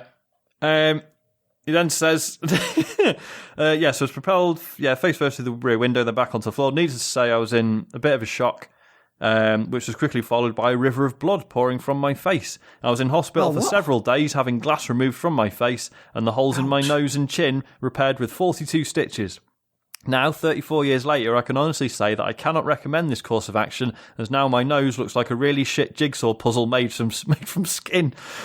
And you didn't want to say hello in a Nando's, Matt. You absolute prick. Does anyone in TCGS have any similar graphic injury stories, either about them or someone they know? Also, I recently watched all the Star Wars films, and after each one I re-listened to the appropriate Star Calls episode. I really think this will now be a ritual for me every time I watch them. Absolutely essential. Oh, Here's Mitch. No, I mean, I've only ever broken one bone, and it was my right arm when we were playing Royal Rumble in school. This is middle school, so I would have been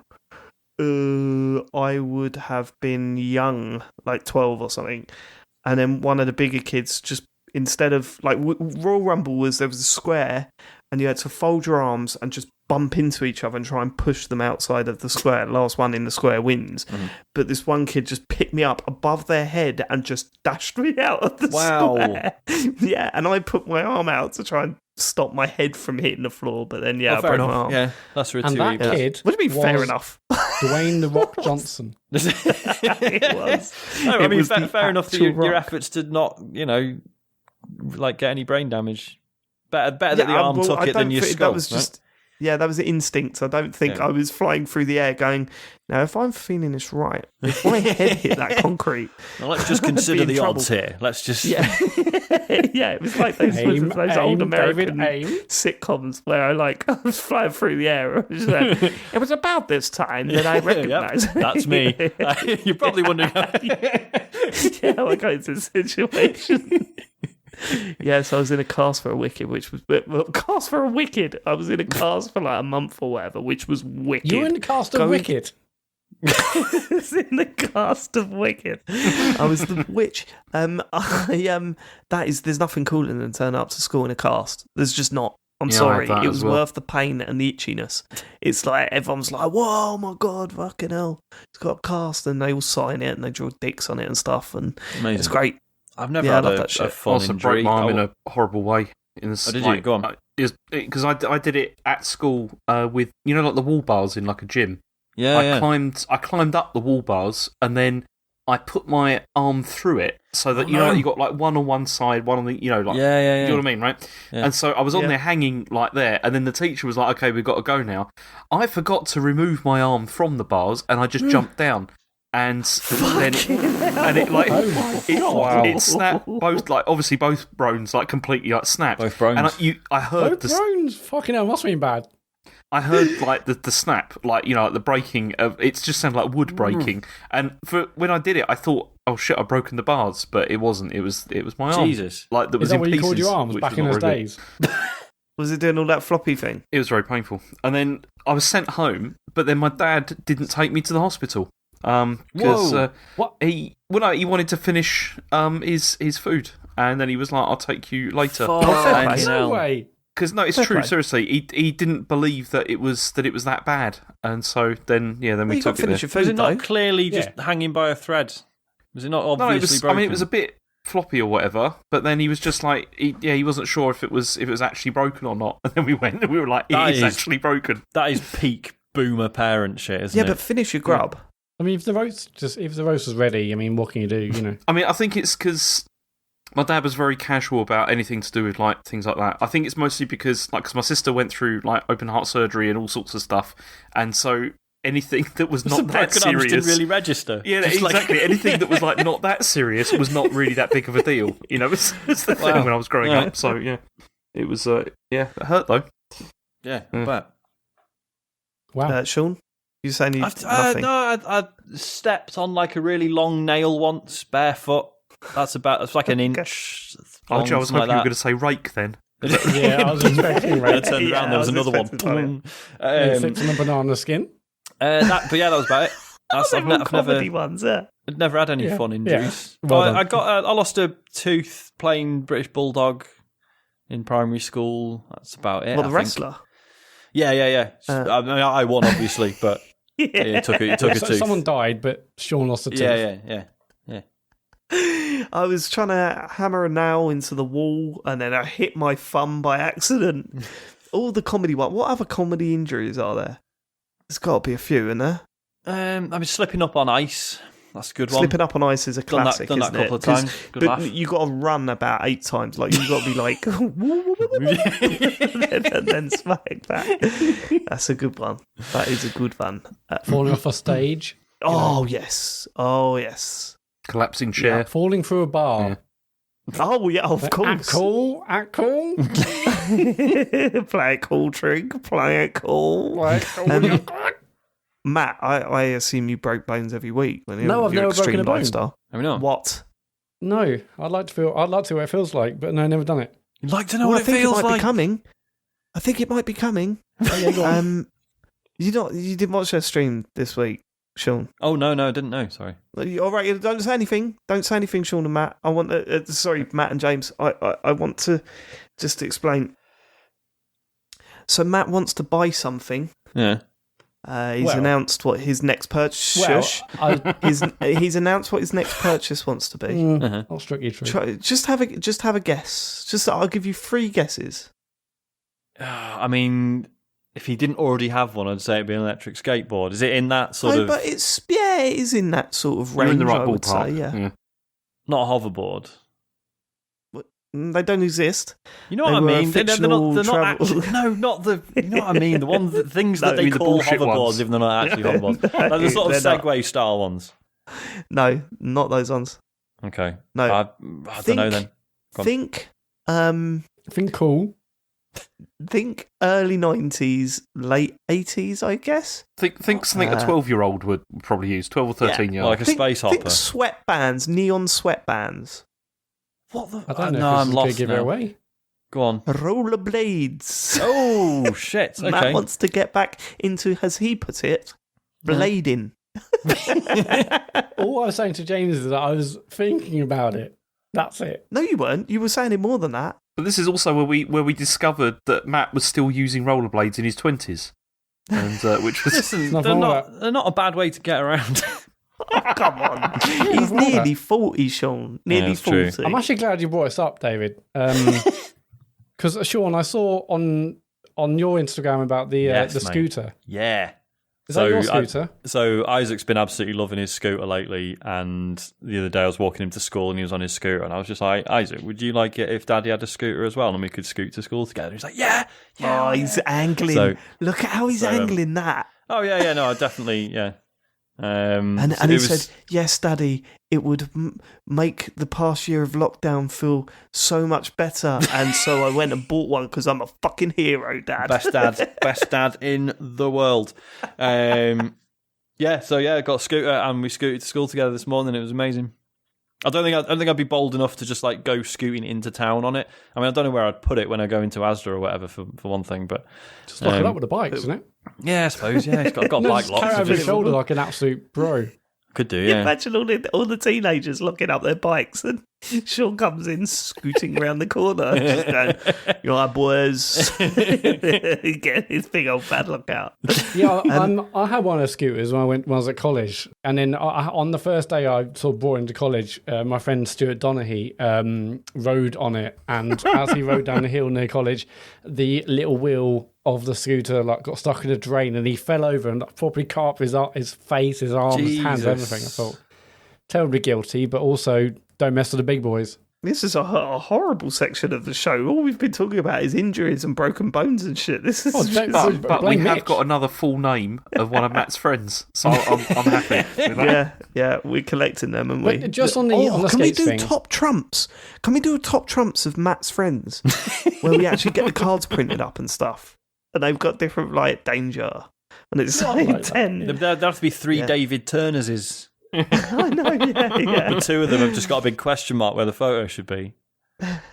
Or maybe we just get a picture of you and just put like a little moustache on it for one. Yeah, one of his noses with the moustache and the glasses. Yeah, for sure. Right, is that the end of that email? Question, no injuries. Okay, yeah, cool. Next question comes from Mac Antazici. He says, "Hi lads, did any of you have a gaming crush growing up? For example, the character design for Jill Valentine in Resident Evil 3 Nemesis made quite an impression on young me."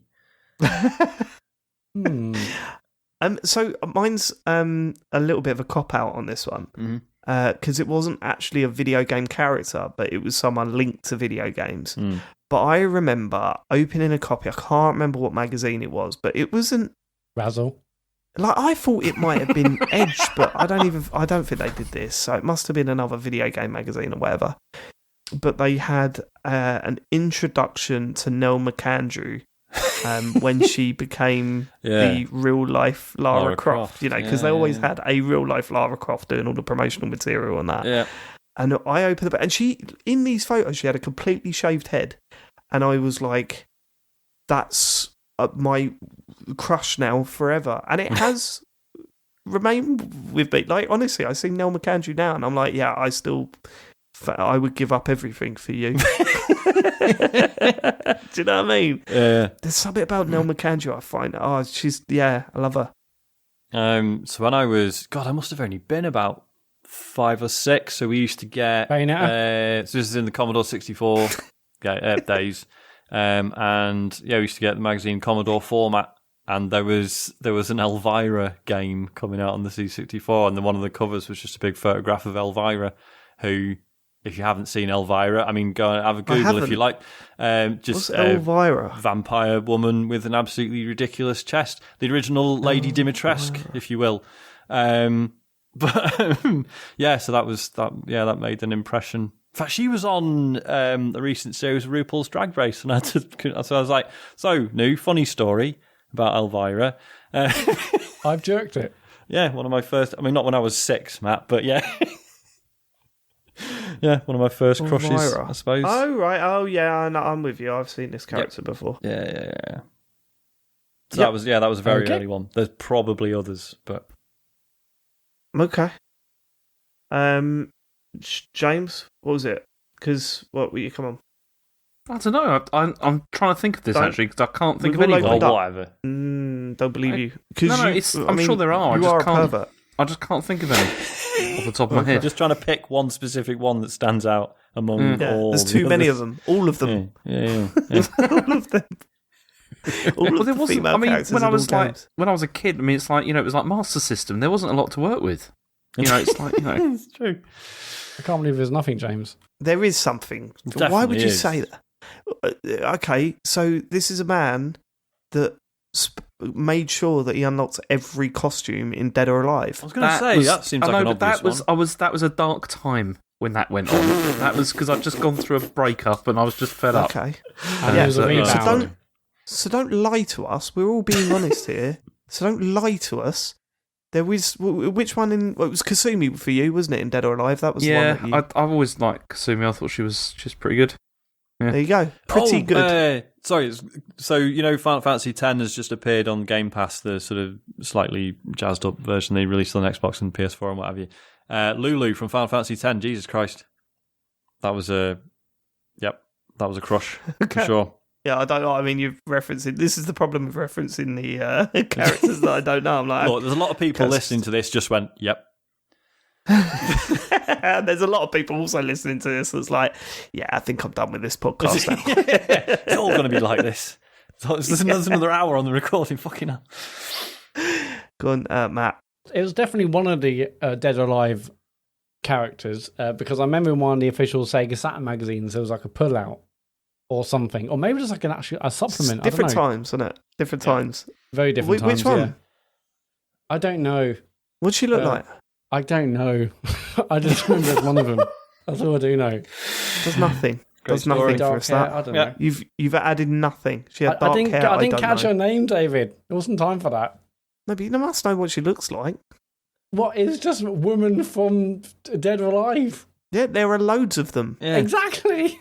So if we found a series of pictures, could you we did like a lineup? Could you do a lineup? One of them, she was in a bikini because it was like it must have been like a extreme bikini volleyball supplement thing in Sega Saturn magazine. Just find that. I'll find it in my save folder. I'll just Google that. Yeah, sure. I'll Google that. I want that on my search history, don't I? Fucking hell. Right, go on. Right, Kurt Kitchen Lewin says this past weekend saw the 10th anniversary of the PS3. Kurt, that is the laziest one I've heard of these. That is the laziest one. People have put in fridges, types of fridges, brand names, the lot. You've just put kitchen in the middle of your normal name. Unless that is your middle name. It might actually be his middle name. Stop taking the piss. Sorry. It says this past weekend saw the 10th anniversary of the PS3 online blackout due to hackers, where the PSN was offline for 27 days or something around that. What do you remember of this time? Were you significantly affected by it, and did you claim any of the free games they gave away in compensation? I barely remember this now. I was not. Yeah, I never owned a PS3, so I didn't experience this. But I remember watching with amusement. It was truly awful. Mm-hmm. It was truly awful because it was Boxing Day, wasn't it? It started. Oh, 10th anniversary. I thought it started Boxing Day because the whole point was loads of people got them for Christmas. I think that was just a standard thing every Christmas, wasn't it? It was. Yeah, I think you might be PS3 right. Actually, and probably Xbox as well. It was just. I do remember that. It didn't affect me much because I was on a 360. So it didn't really bother me, but I did have a PS3 Oh at my that time. God, I found the magazine. No way. Send us a clip to... I found the yeah. Have you sent it on we can tell you who it is. We'll tell you who it is. Okay, I'll I bet it's Hitomi. Put it in the WhatsApp. There you go. Yeah, that's Kasumi. That's Kasumi, yeah. Great magazine. That's all I'm gonna say on it. That is shocking, isn't it? It is. It's weird to see that in 2021. Yeah. Fucking hell, we moved on. Speaking of moving on, so what was the question about the PS3 hack? You must have been furious with this. Although you weren't really playing online games back then, were you, Matt? No. Well, no, it's PS3, so no one really played online games. It's a good point. It's a good point, but no, I remember it going down. I remember it being a pretty it didn't bother me, obviously, because I was playing on a 360. But yeah, I just remember getting a free game out of it and thinking, oh, all right, yeah, that's all right. So yeah, but it's weird. I mean, you can't imagine that happening for that length of time now, can you? No, it wouldn't. I mean, in those days, I don't think it mattered probably quite as much because people were still playing like disc games a lot, but. I do remember it happening. I remember it all being because of Sony's terrible security, and the fact that they'd been warned that this could happen. Well, yeah, because PSN was rife with cheaters for years before this as well, wasn't it? It was just like a given. Because it was like, oh, what are you going to do? Ban me? I'll just make another free account. Who gives a fuck? That's true. So yeah, it was weird time. Oh well. Just in case anyone is interested in Sega Saturn magazine, it was the November '98 cover. Okay, I don't know why we. That's all I'm saying. You probably didn't need to say that, Matt. Well, there's something like, I wish I bloody said which cover it was. Okay. It's embarrassing. Next question.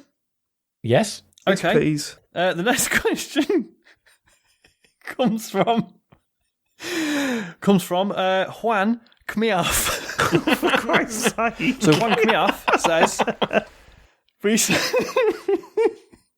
recently purchased an Anbernic RG351P, a relatively cheap retro handheld emulation machine that everyone seems to be raving about at the moment. I've loaded it with every worldwide Game Boy, Game Boy Color, and Game Boy Advance title ever released. Yes, I do own all the cartridges. It's utterly fantastic. GBA games scale perfectly with the screen, and seems to be the very best way to delve into the catalogue. I've played through Minish Cap, Metroid Fusion and Zero Mission, and currently playing through Advance Wars. I was wondering if there are any Game Boy / Game Boy Color / Game Boy Advance deep cuts, aside from the obvious titles that I should try. Wow. Love you, bye. Definitely the Castlevania games, because they're excellent on God, GBA. yeah. They're very good. The GBA ones I mean, are really I would good. say, wasn't was the original Phoenix Wright on the GBA? It was, yeah. It was, but it's not the version to There play, are is so it? many better ways to play it now that Yeah. it would be disservice to tell you to download that one. Yeah, absolutely. Ninja Cop or Ninja 5.0 is incredibly good. There was Go Go Beckham Adventure on Soccer Island, which is, I mean, it's just funny, obviously, because it's a like cute 2D platformer starring David Beckham. Officially licensed as well, but it's actually like a solid, like really good little 2D platformer where you kick a ball about. Do you remember David Beckham's Soccer? All I remember from that, it was on the PlayStation, I think, and all I remember is the poster being everywhere, and it was a picture of David Beckham with the ports on the front of the PlayStation, what they looked like. They were like engraved into his forehead, so he had 2 ports on his forehead. I remember thinking, it's a bit weird. And then, like, my mate's going, yeah, apparently that game's shit. And that was it. I just remember that. That's real, yeah. There's not many Game Boy Advance games that stick out for me, if I'm totally honest. What about, I think I got one towards the end. Oh, yeah, WarioWare was the original. amazing. Of course. Yep. The original one was the best, wasn't it? Yeah. The original, I mean, again, the sort of surpassed since, but the original Rhythm Tengoku was amazing. Yeah. Fuck, what else? TMNT, the Teenage Mutant Ninja Turtles Roman beat 'em up, is incredibly good. It has to be. The Tony Hawk's games were fantastic. I loved them on my GBA. They actually were all right, weren't they? Yeah, I loved them. Also, was it X versus Sever, like the FPS? Was that actually good? I remember that being like technologically was actually really impressive. It was like a 3D cover shooter, wasn't it? But on it was just the fact that you could play an FPS on the GBA SP, which is what I had. Yeah, the Tony Hawk's games were brilliant. I absolutely loved them. Yeah, the Wario one's also great. Oh yeah, I love my GBA. I really wish they'd bring back WarioWare, because that was such a great series. You know, just Really was. They tried to do too much with it, didn't they, I think? Well, there was that one that came out for Wii U. Do you remember? There was that like remix version, which was really good. Oh, yeah, can you like make your own? I heard that was pretty good. Make your own games on it and stuff. DIY one, wasn't it? Mm-hmm. I thought the Wii one was okay for what it was. You know, especially some of the party games, the multiplayer party games, but nothing was quite as good as that original. Even Twisted was a bit of a letdown compared to that first ever one. Yeah. Yep. And I loved whatever the Mario was on GBA. The Mario Kart, sorry. Oh, yeah. Oh, God, yeah, that was brilliant. Super Circuit, was it? No. Was it? Yeah. Something Circuit. One of them. Yeah. But yeah, it's really good. That was very good. Okay. All right. Cool. WarioWare Jamie John. Gold. WarioWare Gold. That was the last one that came out, like 2018. It wasn't that long ago. I wish they'd released that on 3 Switch. years ago? No way. Yeah. What did it come out on? It's on 3DS. Shit. No. Just bring back the paper aeroplane game. That's all I remember being amazing. Paper airplane. Oh, and the right, Jamie John says, "Dear all, thanks to your recommendations, I've started listening to the Back Page and Special Moves gaming podcasts, both of which have now become part of my weekly podcast schedule. In addition to these, I also regularly listen to Triple Click, an American podcast that Jason Schreier is part of, and Watch Out for Fireballs, made by the 2 chaps who did Bonfire Side Chat. If you were to produce a sister podcast to go alongside TCGS, similar to Sound of Play for Kane and Rince, what format would it take?"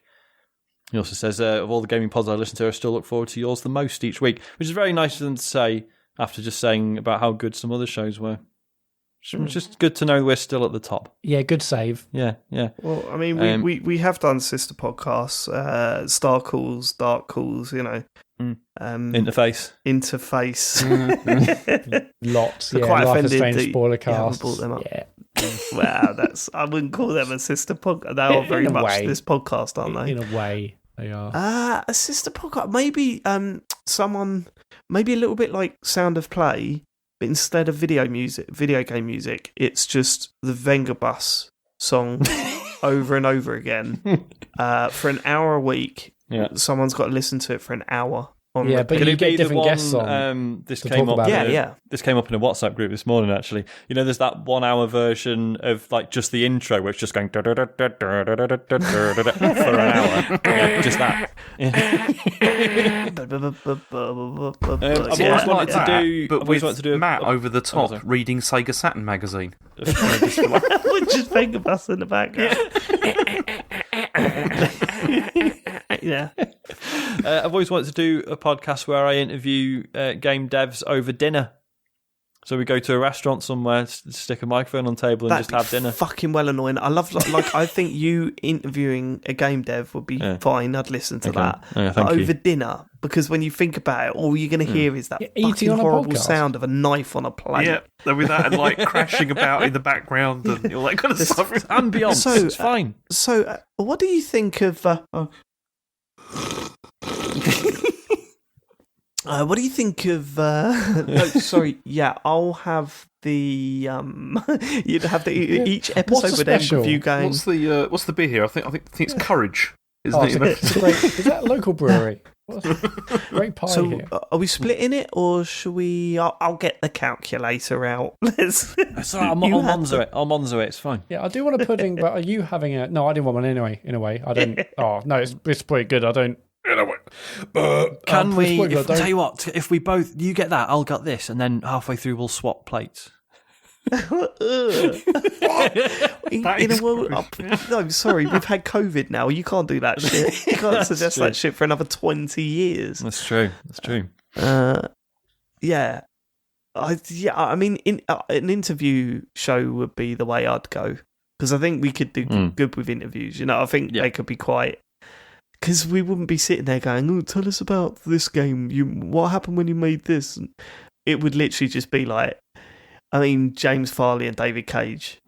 We could turn that into like a 12-part special, I think, if David Cage doesn't walk out. When Farley met Cage. Good. Yep. When Farley met Cage. Oh, come on, BBC. Get that out. Come on, let's do a documentary. When Farley met Cage. You could call it Entering the Cage. Yeah, enter the cage. Yeah, do you think about the garage where he went in to try and get that Diet Coke that time? Exactly. Do you remember that true story about what happened? Yeah, James is having none of it. Let's move on. This question comes from Kevin Washing Up Scrubber. The ones you can put washing up liquid in but never do. Other ones. Says, I have a question following your chat about Ethan Winters' hands in Resident Evil. In the games Ethan had appeared in, he's sustained multitude of horrific injuries to them, including impaling, cuts, heavy impact, bites, amputation, and DIY reattachment. So bearing in mind the level of injuries he must be suffering from a lack of mobility in his digits, extreme pain, and possibly a lack of sensitivity, my question is, do you think he would masturbate with a boxing glove? Probably not. If he's got lack of sensitivity, he's already got the advantages as far as wanking is concerned. Yeah, exactly. Isn't he? And also, surely the weight of the boxing glove would just be enough to give. You know what I mean? Like trying to pull your hand out of that boxing glove, you'd be just pulling out. Like the hand would remain inside, and then you'd have to get it. You have to sort of try and get it out, but it's to cut it out, wouldn't you? Then you'd have to get the whole. Cut get it that liquid, out. pour it all over it. Yeah, it's horrible. James Farley came alive in that moment. He hasn't said anything for 10 minutes, and then he goes, "You cut it out of the fucking glove when you don't." Yeah, I think you've made a good point there, Sean. He's probably already feels like someone else, so it's fine. So there you go. He's got it all. Got it sorted. Next question comes from Louise from Eternal. Oh, my favourite. Yeah. She says, after last week's chat about the O button, what do you think of these button names? So we've got circle is the hole, with the term press circle replaced by finger the hole. The cross becomes skull and crossbones without the skull. The triangle becomes Delta Goodrem, and the square button becomes the squared circle. I think we should adopt those. I think they're very good. Yeah, that's that now. Yep, press the Delta Goodrem button. What an amazing email. Thanks for sending that in. They were good. Nothing to add. No. But I like that. Yeah. This is the problem, though. Now that we've got these new controllers and everything, and it was the same on the last, especially for the Xbox, the fucking start and select. Why did they remove start and select? Oh, I know. It's annoying, isn't it? It's always that thing of like, what do you call it? You know, it's like, I've got the one with the 3 lines on it, or this way. Yeah, I assume they do have names. Annoying people call them the burger button. Really? Have you not seen that? Yeah, it's the burger button. Because it's it's the same as the hamburger menu on a website. Yeah, the hamburger menu. Yeah, all that. I hate that. Yeah, and when they say that, when someone first says that to you, it's the hamburger menu, you're just like... But what are they actually... Isn't one called the menu button? Impressed. One's called the menu button, isn't it? But I don't know which one. It's the right one on the right, isn't it? The one that's the menu 3 lines. What's the other one called then? The options button. 2 squares. The 2 square button. Yeah, 2 squares. The 2 squares button. The post-its. Oh, just awful. But then it's the same for the PS5, sort of. It's got... No, it's options and share. Options and... Yeah, but it's not called share, is it? It's called 3 squiggly lines. It's not? No, on screen it says options or share. Yeah, but on the pad, it's just those 3 lines, isn't it? Yeah, it's got like 3 left is share. It's got 3 lines like coming out of it. I think they're trying to make it look like it's a broadcast or something. I don't know. Do you believe in life after death? That's a share button. Yeah, I know we're copying other podcast content, but yeah, it's totally true. When I because someone else said on the show this week, maybe Giant Bomber, who knows, about having to look down when you see the icon on the Xbox. Having to look down your pad. I'm like, which one, left or right? Terrible, isn't it? Yep. Yeah, it's shit. Again. It's shit. Albert Whisker says, "Dear lads, first time writer, long time listener here. First of all, just wanted to say how much I look forward to hearing you guys each week. Is there a better podcast out there? I don't think so. Anyway, my question. If you were to be magically transported into a video game world, Tron style, to interview a character, who would it be and what would be the first question you'd ask them?" Great question. Maybe Phoenix Wright to interview Gumshoe. That'd be a great chat, wouldn't it? Yeah. I think I'd get on with Gumshoe, but also I'd be like, why do you let the attorneys push you around, mate? Like, seriously, you're a detective. Like, stand up for yourself a bit. No, because it's under the prosecutor's office. He's got no choice. Yeah, I know, but he doesn't have to take as much shit as he does throughout those games, does he? Thing is, though, would you want to interview him, or would you just want to go for a drink with him? Probably just a drink, actually. Yeah. But then an interview would be part of it. Yeah, I'd be like, what's Phoenix really like? Write some stuff down as you go, and then you'd be all right. Have you ever sat there in a courtroom and gone, do you know what, Phoenix is a bit of a dick, actually? Like, you know what I mean? Yeah. He just thinks he knows it all. Yeah. When really he's being helped out by a stylus. Yes, that's all that's going on there. Gumshoe would make a good interview, I think. James, I'm fascinated to hear your thoughts. Yeah, it's quite tough, this, actually, because I'm just trying to think. I mean, the obvious answer would obviously be, Yakuza. Go in there, interview Kiryu, and maybe just ask him why what's it like being you? Like, it must be amazing. Would say him for 6 chapters of his life. Yeah, exactly. So it's a bit redundant. What's it like being you? You've seen every second of my life, James. What do you think? No, but like feeling, and also, like that. He would be a crap interview because you go, so tell us about this day, and they go, and then try and fight you, and it'd just be like, I don't want to fight. You're clearly going to beat me up. Can I ask, right? Does every one of those games start with someone that doesn't know him trying to start a fight with him? No. Right, okay. Because just the 2 that I've played then, it's always been like, the start of 6, when someone just comes in needlessly and goes, yeah, I'm going to beat you up. It's like, yeah, okay, let's go outside and have a fight. Not needless, but yeah, okay. Okay. It's very, okay. Could I don't know. Go on, Sean. I was going to say, could I interview Mario and just say, look, you eat mushrooms but your mates with toadstools. What's the deal? Yes. What are they both? Are they all sentient creatures? Are the little mushrooms? Are they like baby toadstools? Why are you eating them? If so, And listen to me. Yeah. I mean, you're trying to be clever there, Sean, and I respect I'm not. that. That's but just at the the thing same I've genuinely time, wondered. well, no, the mushrooms are just mushrooms. They haven't got mouths and faces and go. Hey! But then if they're real, then why? Then what are the toadstools? They're a being. toads. They're not the same. What you've done is you've looked and thought they look a bit similar. They look a bit like a mushroom. They must be the same Yeah, but species. the toads have clearly grown. They've like evolved from mushrooms. So why is it all right to just eat mushrooms? That's weird. That'd freak me out. Surely the main question is to Toad saying, "Is that your hair or is that a hat?" That's true. Yeah. Is that But that's part the of Yeah, it? big maybe question. Toad's the interview. Yeah, why am I going to Mario? Go straight to Toads. Yeah. Fuck that interview. Do you know? Go interview Bowser and just go, come on, mate. What's going on? Like, what? Why are you doing this? Every game. Just Just Can not you necessarily. just You got chill? a castle. You don't need. how long don't need the before Nintendo princess. do like a Bowser game where it'll happen at some point. It's Well, going he's to the be an good at some origin point, yeah. story. Be like Joker. Yeah, be like Joker. Yeah.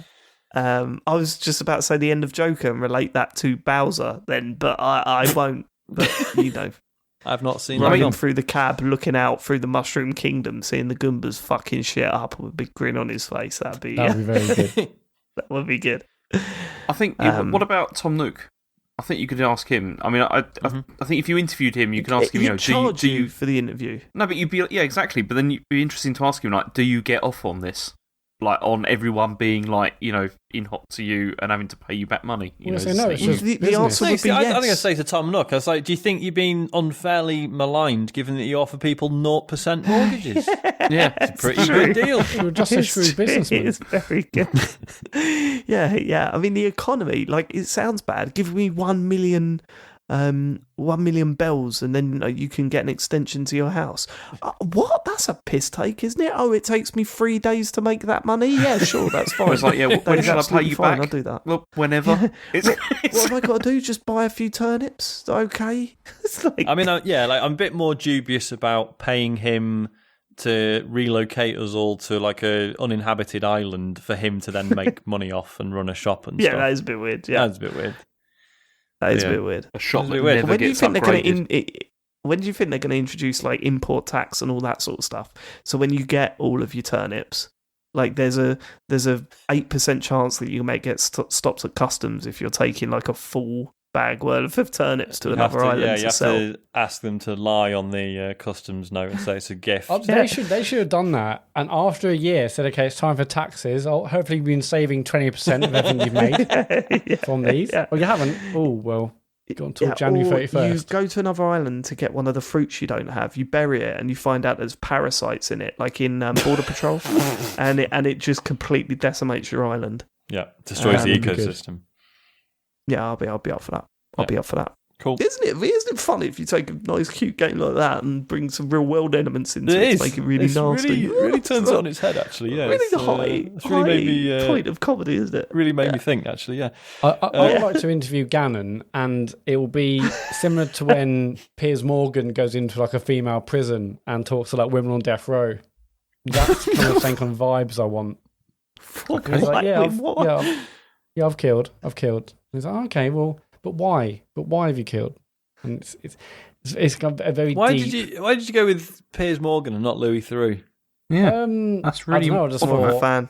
I just thought of one of those. Was it bad girls in prison? It's you know the kind. You know just the wants kind. He everyone can to just hate him. relate. Yeah. Yeah, he can relate to Piers Morgan more than he can Louis Yeah. Theroux. Yeah, if I makes said sense. with Louis Theroux, I'm not saying I'm like an incredible interviewer, and I'm just. I don't even know the title of the job. You killed, right?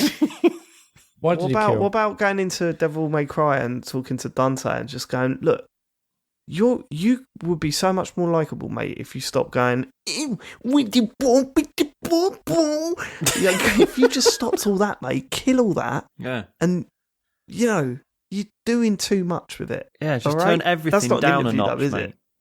We've gone No, from that's interviews not. to just nagging. What? Yeah. What do we want to fucking have a go at game characters about?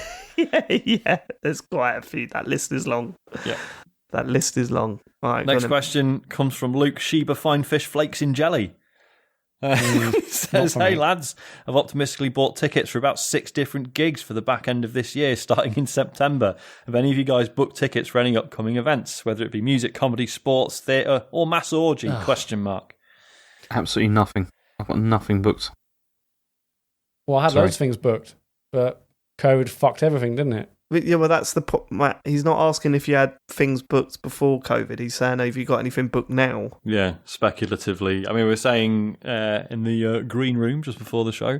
So we've got a holiday we didn't necessarily want to have to go on booked in September. It was because another one that we were going to go to a family wedding last year, which was supposed to be abroad, which then obviously got cancelled. So we've just sort of got this balance with the holiday company now that we sort of have to use or risk losing loads of it. So yeah, we're supposed to be going away in September, but I don't know how that's going to pan out. It's going to be weird. Yeah, I mean, I haven't got anything booked, but you know, the moment I'm allowed to go back to football, I'll be there. Although saying that, I might have a ticket for Sutton United on Sunday. Oh yeah. Very exciting. Sutton United, my local team. There's large periods of my life where I couldn't go to an away game at Millwall, so I got Sutton United instead. Mm-hmm. And they are on the verge of becoming a football league team for the first time in their history. It's incredible. It's incredible. Them in League Two is so exciting, even though it'll fuck the club financially. It really will. They've got to dig up their whole pitch and lay a new one because it's plastic at the moment and you're not allowed that in the football league. Someone get this, Matt. I know this is boring, Sean, sorry.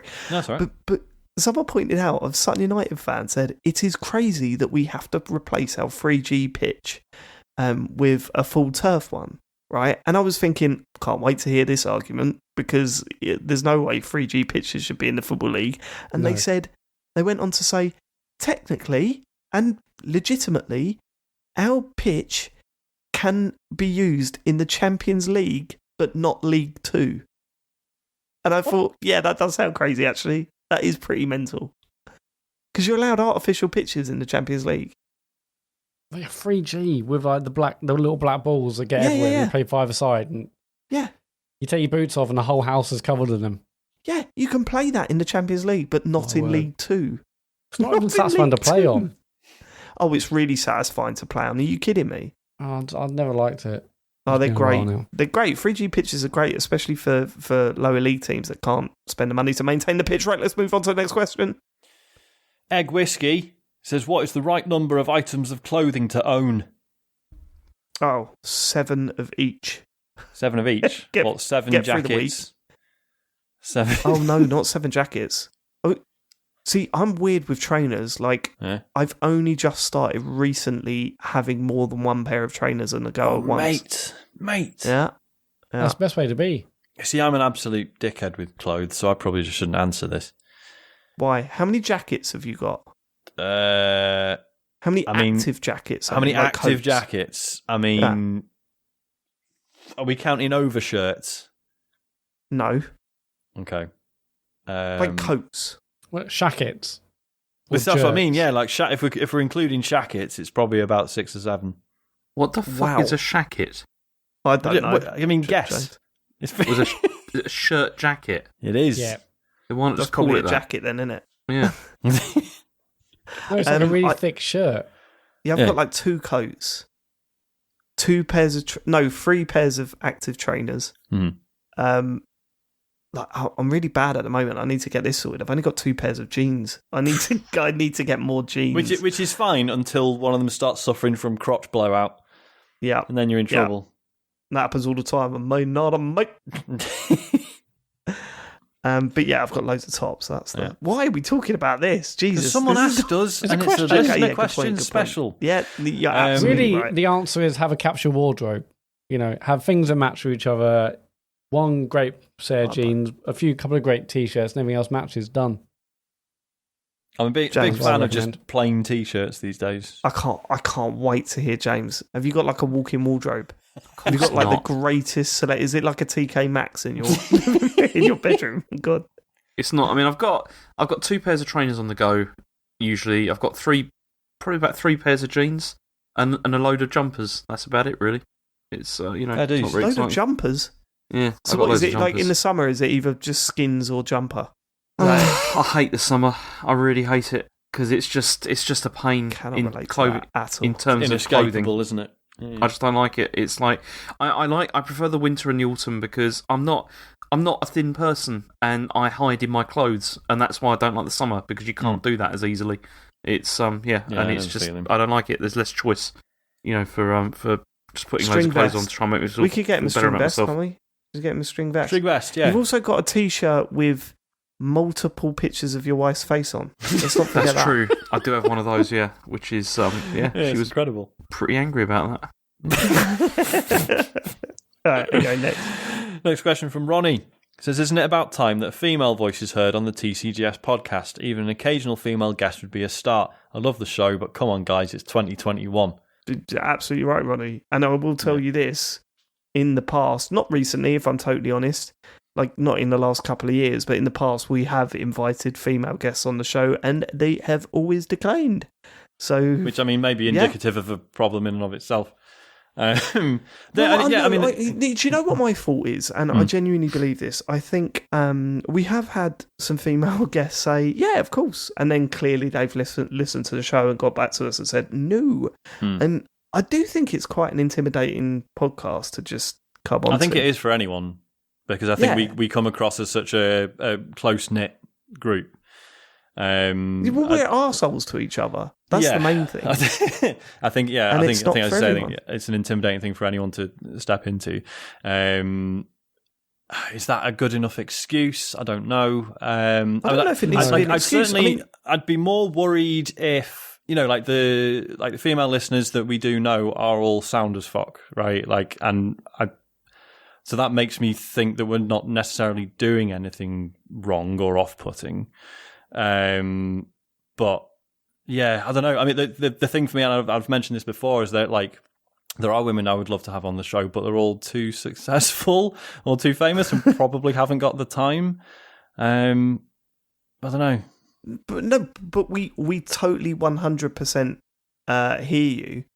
And I think if I take anything away from a message like that, is that we should start trying again, because I think we got knocked back about 5 or 6 times by other female presenters, and it got a bit like, not that we gave up. Well, we gave up asking any guests on, didn't we? We just stopped inviting guests on for a long time. We haven't asked for guests for years now. Yeah.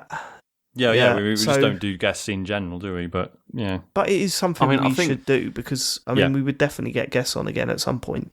Yeah, I mean, maybe Ronnie's thinking here more of a replacement, actually. That's true, yeah. Time to cycle one of us out. I mean, I'm all for it if it's James. I mean, like, because the ideal thing, like, obviously, like I'm saying that, like, there's women I'd have on, but they're all too famous and, busy. Obviously, there will be, like, others who aren't so famous and busy, but I haven't spent the time sort of doing any research or whatever. But I don't even know, like, how, because I feel like we're at a point where I don't know, like, this is going to sound really bad, like smaller, podcasts that are at the point where we were when we started. Do you know what I mean? Like, we're sort of chummy with other podcasts who've been at it a long time, and we don't know any sort of up and coming people. And I think that's as much of a problem as well. I genuinely think the main problem is that we are arseholes to each other, and we give off that impression that if you came on the podcast, it's got to be intimidating for anyone. Yeah. But also a female podcaster that, let's face it, receives more shit than a male podcast presenter ever would. Yeah.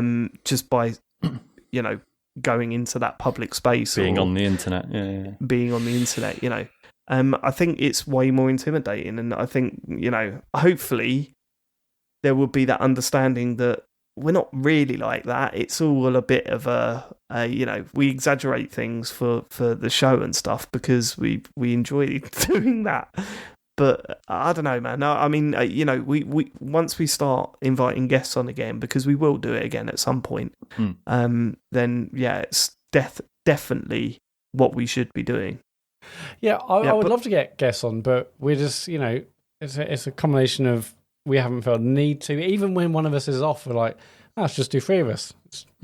Yeah, and I think it's our comfort zone as well. Maybe we need to get out of our comfort zone a little bit. But thanks for sending that in, Ronnie, because it's definitely something that we need to start talking about again.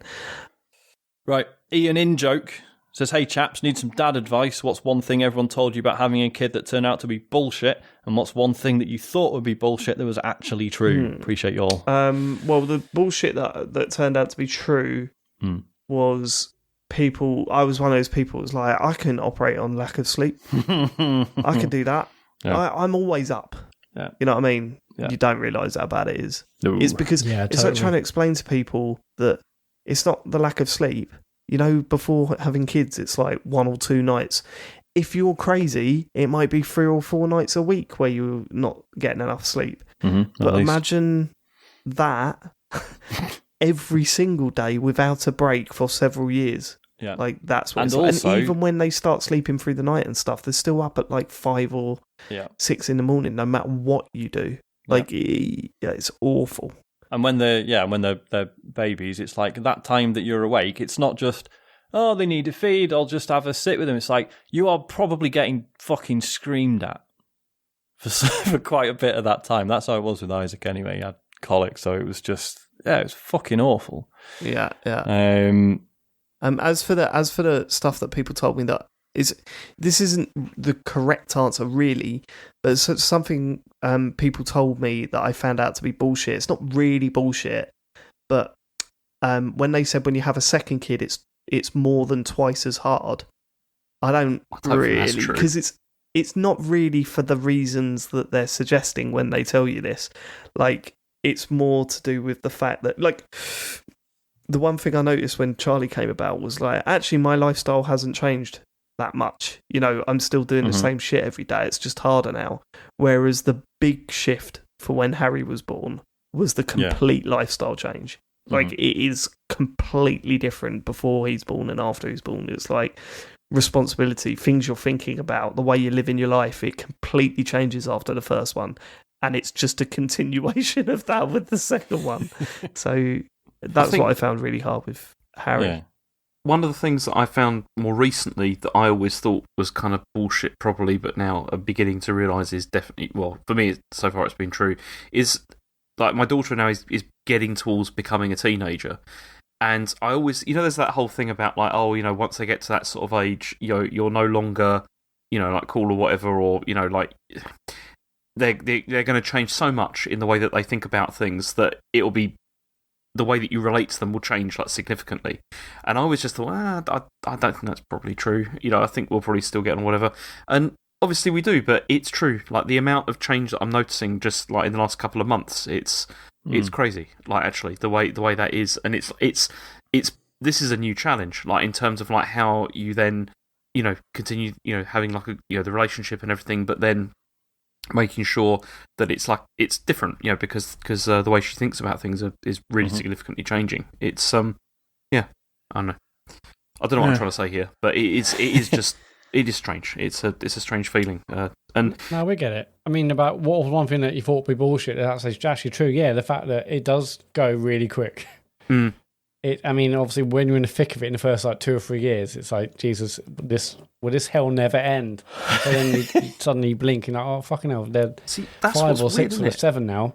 Because it's like Rachel's 11, and I'm just thinking another 5 or 6 years, or whatever, 7 years, she's going to be like a grown like an adult. And that's just a really strange thought, to feel that that's what she's going to be. Yeah, absolutely.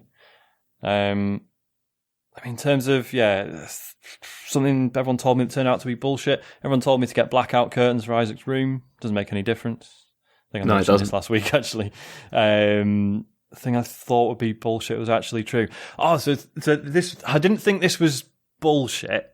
I remember Dave telling me about one day Harry just started like headbutting the floor. Yeah. And I remember thinking like again, I didn't think it was bullshit, but I thought like, oh well, that's like I'm sure like some very kids do that. specific thing. But yeah. But yeah, like I mean, again, so Isaac hasn't done that specifically, but I definitely wasn't prepared for just how fucking nuts the toddlers can be. Like it's the aggression, isn't it? It's feeling rage and aggression for the first time and not knowing how to express it. Yeah, absolutely. Because Charlie hasn't done that actually, but Harry did that where he would get so angry it'd just like get on his hands and knees and start headbutting the floor, and you're like, whoa, what the fuck, man? Yeah. But like Charlie does this weird sort of pterodactyl scream when he's raged up. It just goes like that, and you're just like, what? And then Harry didn't do that, so that's how they're releasing their rage. When people are like, oh, toddlers, they're like little drunk people, aren't they? And it's like, yes, they are, and you don't realise how not fun that can be. Like, like when they are just like being like belligerent and they're insisting on like running around, and it gets to the point sometimes where you're just like, he'll just like bump into something in a minute, and then that'll stop him. Like that'll knock him out of it, which is horrendous, obviously. But like that's how relentless they are. Sometimes they are just sprinting around, bumping into things, shouting. Like, and everything you suggest is wrong, or they hate it. You know, they don't want to eat their dinner. They decide they don't like milk anymore. But like nothing works, and that's just like when Isaac gets tired, like because we're still in this phase of like trying to like he's basically done with daytime naps, but he keeps fucking getting up too early every morning, like 5 a.m. And he's fucking knackered and he's moody all day unless he gets a sleep, but he shouldn't be having a sleep. So it's like every bedtime is either he's massively overtired and he's just shouting and screaming at us saying, I don't want to go to bed. Oh, I don't want mummy to do bedtime. I want daddy to do bedtime. Or if I'm doing bedtime, it's the other way around. All that shit. Or someone's let him have a massive sleep in the day and it's like 7:30, 8 o'clock and he's still just absolutely wired and he doesn't want to. God, you know, Asher is still like that. And he's really? Like, I mean, he's 8 years old. Sorry, Sean. I mean, this is how it is. But he's like 8 years old, and he's still every morning he's up at least 6, and then when he every night it's a struggle to put him to bed because he just doesn't want to go to bed. And it's was it on this show we were talking about this? It's like the most like with kids of that age, you're basically seeing them experiencing it. It's FOMO. You know, it's the fear of missing out, and that's why they don't want to go to bed. You know, they just because there's just too much fun stuff to do. Like and they don't they don't like the idea they're just going to miss out, and it's just Matt's still going through this. It's insane. I mean, this morning I was talking to him, and I was just like saying, like, why do we have to go through this every night? Like, what is the point of this? Like, you know, you've got to go to bed. Like, it's the same in the morning. Like, you've got to go to school. You know that you've got to get, you've got to like put your shoes on or whatever and go to school. Why do I have to fight with you over this every single day? What is the point? Like, why do you do this? And it's like... What was his answer, James? He's like, don't know, just... It's just what happens. Just what it is. Like, see you tomorrow. This is it. Like I always try and explain to Isaac, and like, you know, if he doesn't want to go to bed because there's something he's excited about doing or whatever, and it's like, mate, just get in bed, shut your eyes. The next thing you know, we'll be up again and we can carry on doing whatever we were doing. It's basically like fucking time travel, but of course, doesn't get it because he's 3. So yeah, I mean, understand the concept of time travel. No, not yet. He'll get there. We should say, Ian, I mean, I'm assuming from the tone of this question, you're maybe about to have kids. It's not that bad. I know, we've just basically listed a load of really terrible stuff. Yeah, you only talk about the bad stuff. So for context, right, the scooter thing. So literally, like, Isaac's school is like at the end of our road, so we scooted there together this morning, and he was so excited about us both having scooters that twice on the way he told me to stop, and I was like, what's up? He goes, I need to tell you something. And I leaned down and he said, I love you. Right? Which sounds like, I've fucking made up, whatever. Like, no, kids come out with that shit all the time and it's fucking amazing. Yep. Like, they say so many things that you're just like, I can't tell anyone about this because it'll sound like I'm boasting or I've made it up or whatever. Like, that stuff is constant. It's just the initial hump, it was a lot for us. But I mean, all kids are different. I took him to the polling station and everyone cheered. Exactly. Like, all the stories sound like that. The other day, we were eating meatballs for dinner and Isaac had just got a massive meatball on his fork and gave it to Nu, and he said, "Oh, you can have this," and she goes, "Oh, why?" And she says, "Because you got a big mouth." It fucking killed me. Everyone on IKEA cheered. Right, So, yeah. we should probably do a few more, but we got. I'm very we've got fucking so hell, many yeah. to We've get still through got here, and it's loads. getting quite Right. Rep. Sorry, people are putting snarky notes about the questions. When you say people, can we People. specifically say it's James I Farley? assumed it was James. Come on. Of course, it's James. Joshua Garrity says, "Hello, gents. Must admit, I did send this question to Midnight Resistance years ago, but it's been long enough that Sean has probably forgotten his answer. Wow, second-hand questions. I'm interested to hear what the others think. I don't even have to answer this. Silent Hill is a place that is populated by monsters and horrific imagery that symbolises the visitor's personal failings or regrets. If you visited Silent Hill, what would you see?" Horrific imagery that symbolises the visitor's personal failings and regrets. Why am I going to reveal that information on a podcast about all the things that I regret in my life? There's Because loads it's of those. funny. I don't regret that much. I suppose getting into radio, but then even then, I think I'm in a better career now because I hate radio now. But it was always something that I wanted to do. Maybe my biggest regrets in life is not giving a shit about school. I really, really regret that because I just feel like I'm missing out as an adult for not really knuckling down at school. It's so weird. It was something the parents used to say. Pretty sure you've managed to get a decent career out of it, right? Yeah, but I've been winging it. That's everyone, though, mate.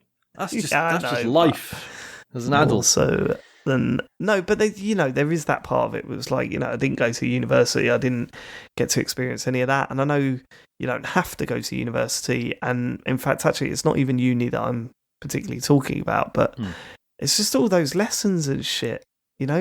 Sitting there, I'm sure I could have found something to cling on to and find interesting. But at the time, I just didn't give a shit. It was just more about my mates and going out and playing football at lunchtime and stuff. Yeah. So it sucked a bit. So it'd probably just be that. It would just be all my teachers just lined up with their arms folded going, "Look at what you did. Look at what you could have been something, boy."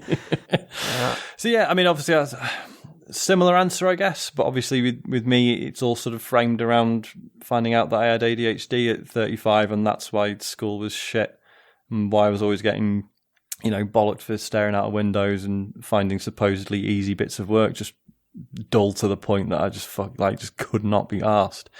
So yeah, similar thing. But then I don't know how that would manifest in Silent Hill. I think That's the thing. For me, it was probably going back to China to have my daughter. That was a massive regret doing that. That I wish I'd not done that because that was a crazy idea, and I don't know why we did that. What was the reason for doing that? Was that to give her a national, so that she? Is there problems with that? Like getting citizenship in China when you're born outside? Well, yeah, I mean, you can't really anyway because the whole of that call me that. is. It's always good. Yeah, Cheers. No, it was mostly because we thought it would be good for my wife to be with her family, when she was having the baby. We thought that was one of the main reasons. That makes sense. Also, for work reasons as well. It's because it was easier to get work while I was over there. It was much easier than it was here. But then I don't know. It was still just not a great idea. It was an incredibly stressful experience because it was just as we were about to have the baby. The company I was working for went bust. And so we had no money and stuff like that and nowhere to live. And it was just, it was a pretty horrendous sort of experience, really. So I don't think I'd want to go through that again. I do regret that. I wish we'd stayed here for that. But on the other hand, we learned a lot from the experience as well. There was a lot of good opportunities for that over it. Matt, was it going in all in PS3? When everyone was getting a 360, was that the regret? Is it just going to be a massive PS3? No, because I had a little thing called Blu-rays. You wouldn't understand. They're like VHS, but high definition. So whatever. Also, that was proper next gen, not like your retro 360. Well, it didn't take you too long to buy a 360 and then go, okay. I remember that every time talking to Matt about why don't you get a 360? Because I want to be proper next gen, mate. I want to be proper next gen. And then the day he got 360 and got into a party chat with us, he was like, "Oh, I see. Oh, right, okay, fair enough. You got me." Yeah. Well, the whole reason I didn't get 360 is because I couldn't get one day one, and I just didn't get one around the launch. So I was like, "Fuck that! I'd rather, what's the point? No point. Old now." So what's your regrets? I mean, Jesus, if there's a game around my regrets, it'll probably be the longest game in history. It'll be like a 600-hour minimum playtime. Would it be when you bought that gold iPhone? Would there be a massive gold iPhone? With the tan case. It was a regret when you tried to sell it on, though, wasn't it? No one wanted it. I think I found a few buyers on Facebook Marketplace. Is it still available? I've got, I mean, I'm not going to go through my regrets on the podcast because we'll be here all day, but well, let's move on. There's got to be one that stands out that we can turn into Silent Hill. I mean, none of us have done any funny ones. I think they've all just been quite sad and traumatic. So yeah. No, let's move on. Cop out. Absolute cop out. Everyone opened up except for Matt. I'll save it for the bonus. I'll save it for the bonus show. Save it for the bonus show. Well, after we've all, talked about our, unpleasant elements of our past, the next question comes from Donny Dildo, who says, it's a great film. Good film. It says, since David put out the call last week, I thought I'd write in for the first time with a question. Given Nintendo used to make its money through love motels, if they decided to resurrect that erotic part of their business portfolio today, what would Nintendo sex toys look like? I've heard James repeatedly mention how good a game feels in his hands. That would give this phrase a whole new meaning. Cheers. They'd definitely ignore all advancements in the sex toy industry and go back to the old school ones that slightly didn't work anywhere near as well. Yep. Also, there'd be a lot of cables and a vitality sensor for some reason. They try and resell you the ones that you've already used constantly. It'd just be like a little Pez dispenser with Mario's head on the top. What would come out of it, though? It's just nothing. No, it wouldn't actually be a Pez. It wouldn't dispense anything. That's not how sex toys work, David. Yeah. Is it the not? sex toys don't... No, that's not how they work, Dave. Yes, it is. You can definitely get them. Like muffled catchphrases. you can definitely get them. You can find them, Matt. You can find ones that do that. I'm telling you. Okay. I know that you for probably a fact. can, but what about a warp pipe flashlight? Well, good. That's these are genuine ideas, aren't they? Okay, right. Just after the moment. Yeah. What's the sound when Mario loses his life? That sort of noise, What's the sound when Mario loses his life? Matt had to ask that question on a video. What was it? Well, hang on, that's game over. No, not game over. Wayne loses his life. Yeah. It's the little snippet from the main theme tune, isn't it? Yeah. Does that it's got to have it's got to have a new idea, isn't it? Oh, it would be quite good though, wouldn't it? Because you could have that, and then also, like Mario does that voice effect of going, "Oh no," like that when they go. Brilliant. Does that so much. I thought you was in my toy. Well, wouldn't it just be a Wiimote with one of those those condom things that you put over the top of them after people start smashing their TVs? Yeah. Just get a vibrate. Put vibrate in that. There you go. Already just put haptics in that. Done. Yeah. HD Rumble. Sorry, that was just me saying a thing from Joy-Con and laughing. We made those jokes when they first come out of them. Yep. That's a shame. All right. Final question of the night comes from Fantasia Egg Slice, who says, a question for your question special next week. Is it all right to piss in the dishwasher before you switch it on? No. Yeah, why would that be okay? Okay, Matt, do you want to do the socials? I don't have a dishwasher, but I assume the thinking is that if there's cleaning agents in there, it'll just deal with the piss. But I still don't want. I mean, because the thing with dishwashers is they don't just they load up with a bit of water to begin with, and then they recycle it over and over. I don't want my piss going all over my dishes. We're still giving this far too much. We're not. This is ridiculous. Is it not an antiseptic? I mean, what? No. Is it not an antiseptic? Matt, do the socials. Okay. Come on, do the socials. I thought there were elements of antisepticness. Isn't there? There's like jellyfish stings you're supposed to. Wait, hold on. Let me just. Yeah. Antisepticness. That was what you said there. Matt, do the socials. Go on. No, we've got science to work out. Yeah. Is piss antiseptic? Is this like when people say like dog spit is an antiseptic? And then the actual answer is like it's technically kind of, but also they lick so much shit all the time that it's kind of just a net neutral effect. Can urine be used as an antiseptic? Here we go. We might as well. I assume Mr. Cooper. No. I don't know who Mr. Cooper is. Mr. Cooper Trooper says, Mr. Cooper. It's fine to use urine to irrigate cuts and wounds, but it has to be freshly passed. Why are we reading this? Urine exactly. can So be said, Matt, someone do the might socials. rely on this in a life or death situation. Yeah, Fantasia egg slice. Yeah, it's fine as long as it's fresh. We know Bear Grylls is a listener, and he just wants to be sure because there's a new series coming up. And let's do socials, Matt. Okay, well, this Friday, James and I, we think we're very close to the end. You've got the last area to do. Yeah, last area to do. So we're going to play it this Friday. We're going to finish the game, and then the week after that, we go to a mini game special where it's just mini games. But this week, and you've got this down Friday a drink. from 9. Are you going to down a drink? Yeah, we're going to figure something out for that. We're going to have like a rotating table or something as well for like which one we're going to choose and all sorts of stuff. It's going to be great.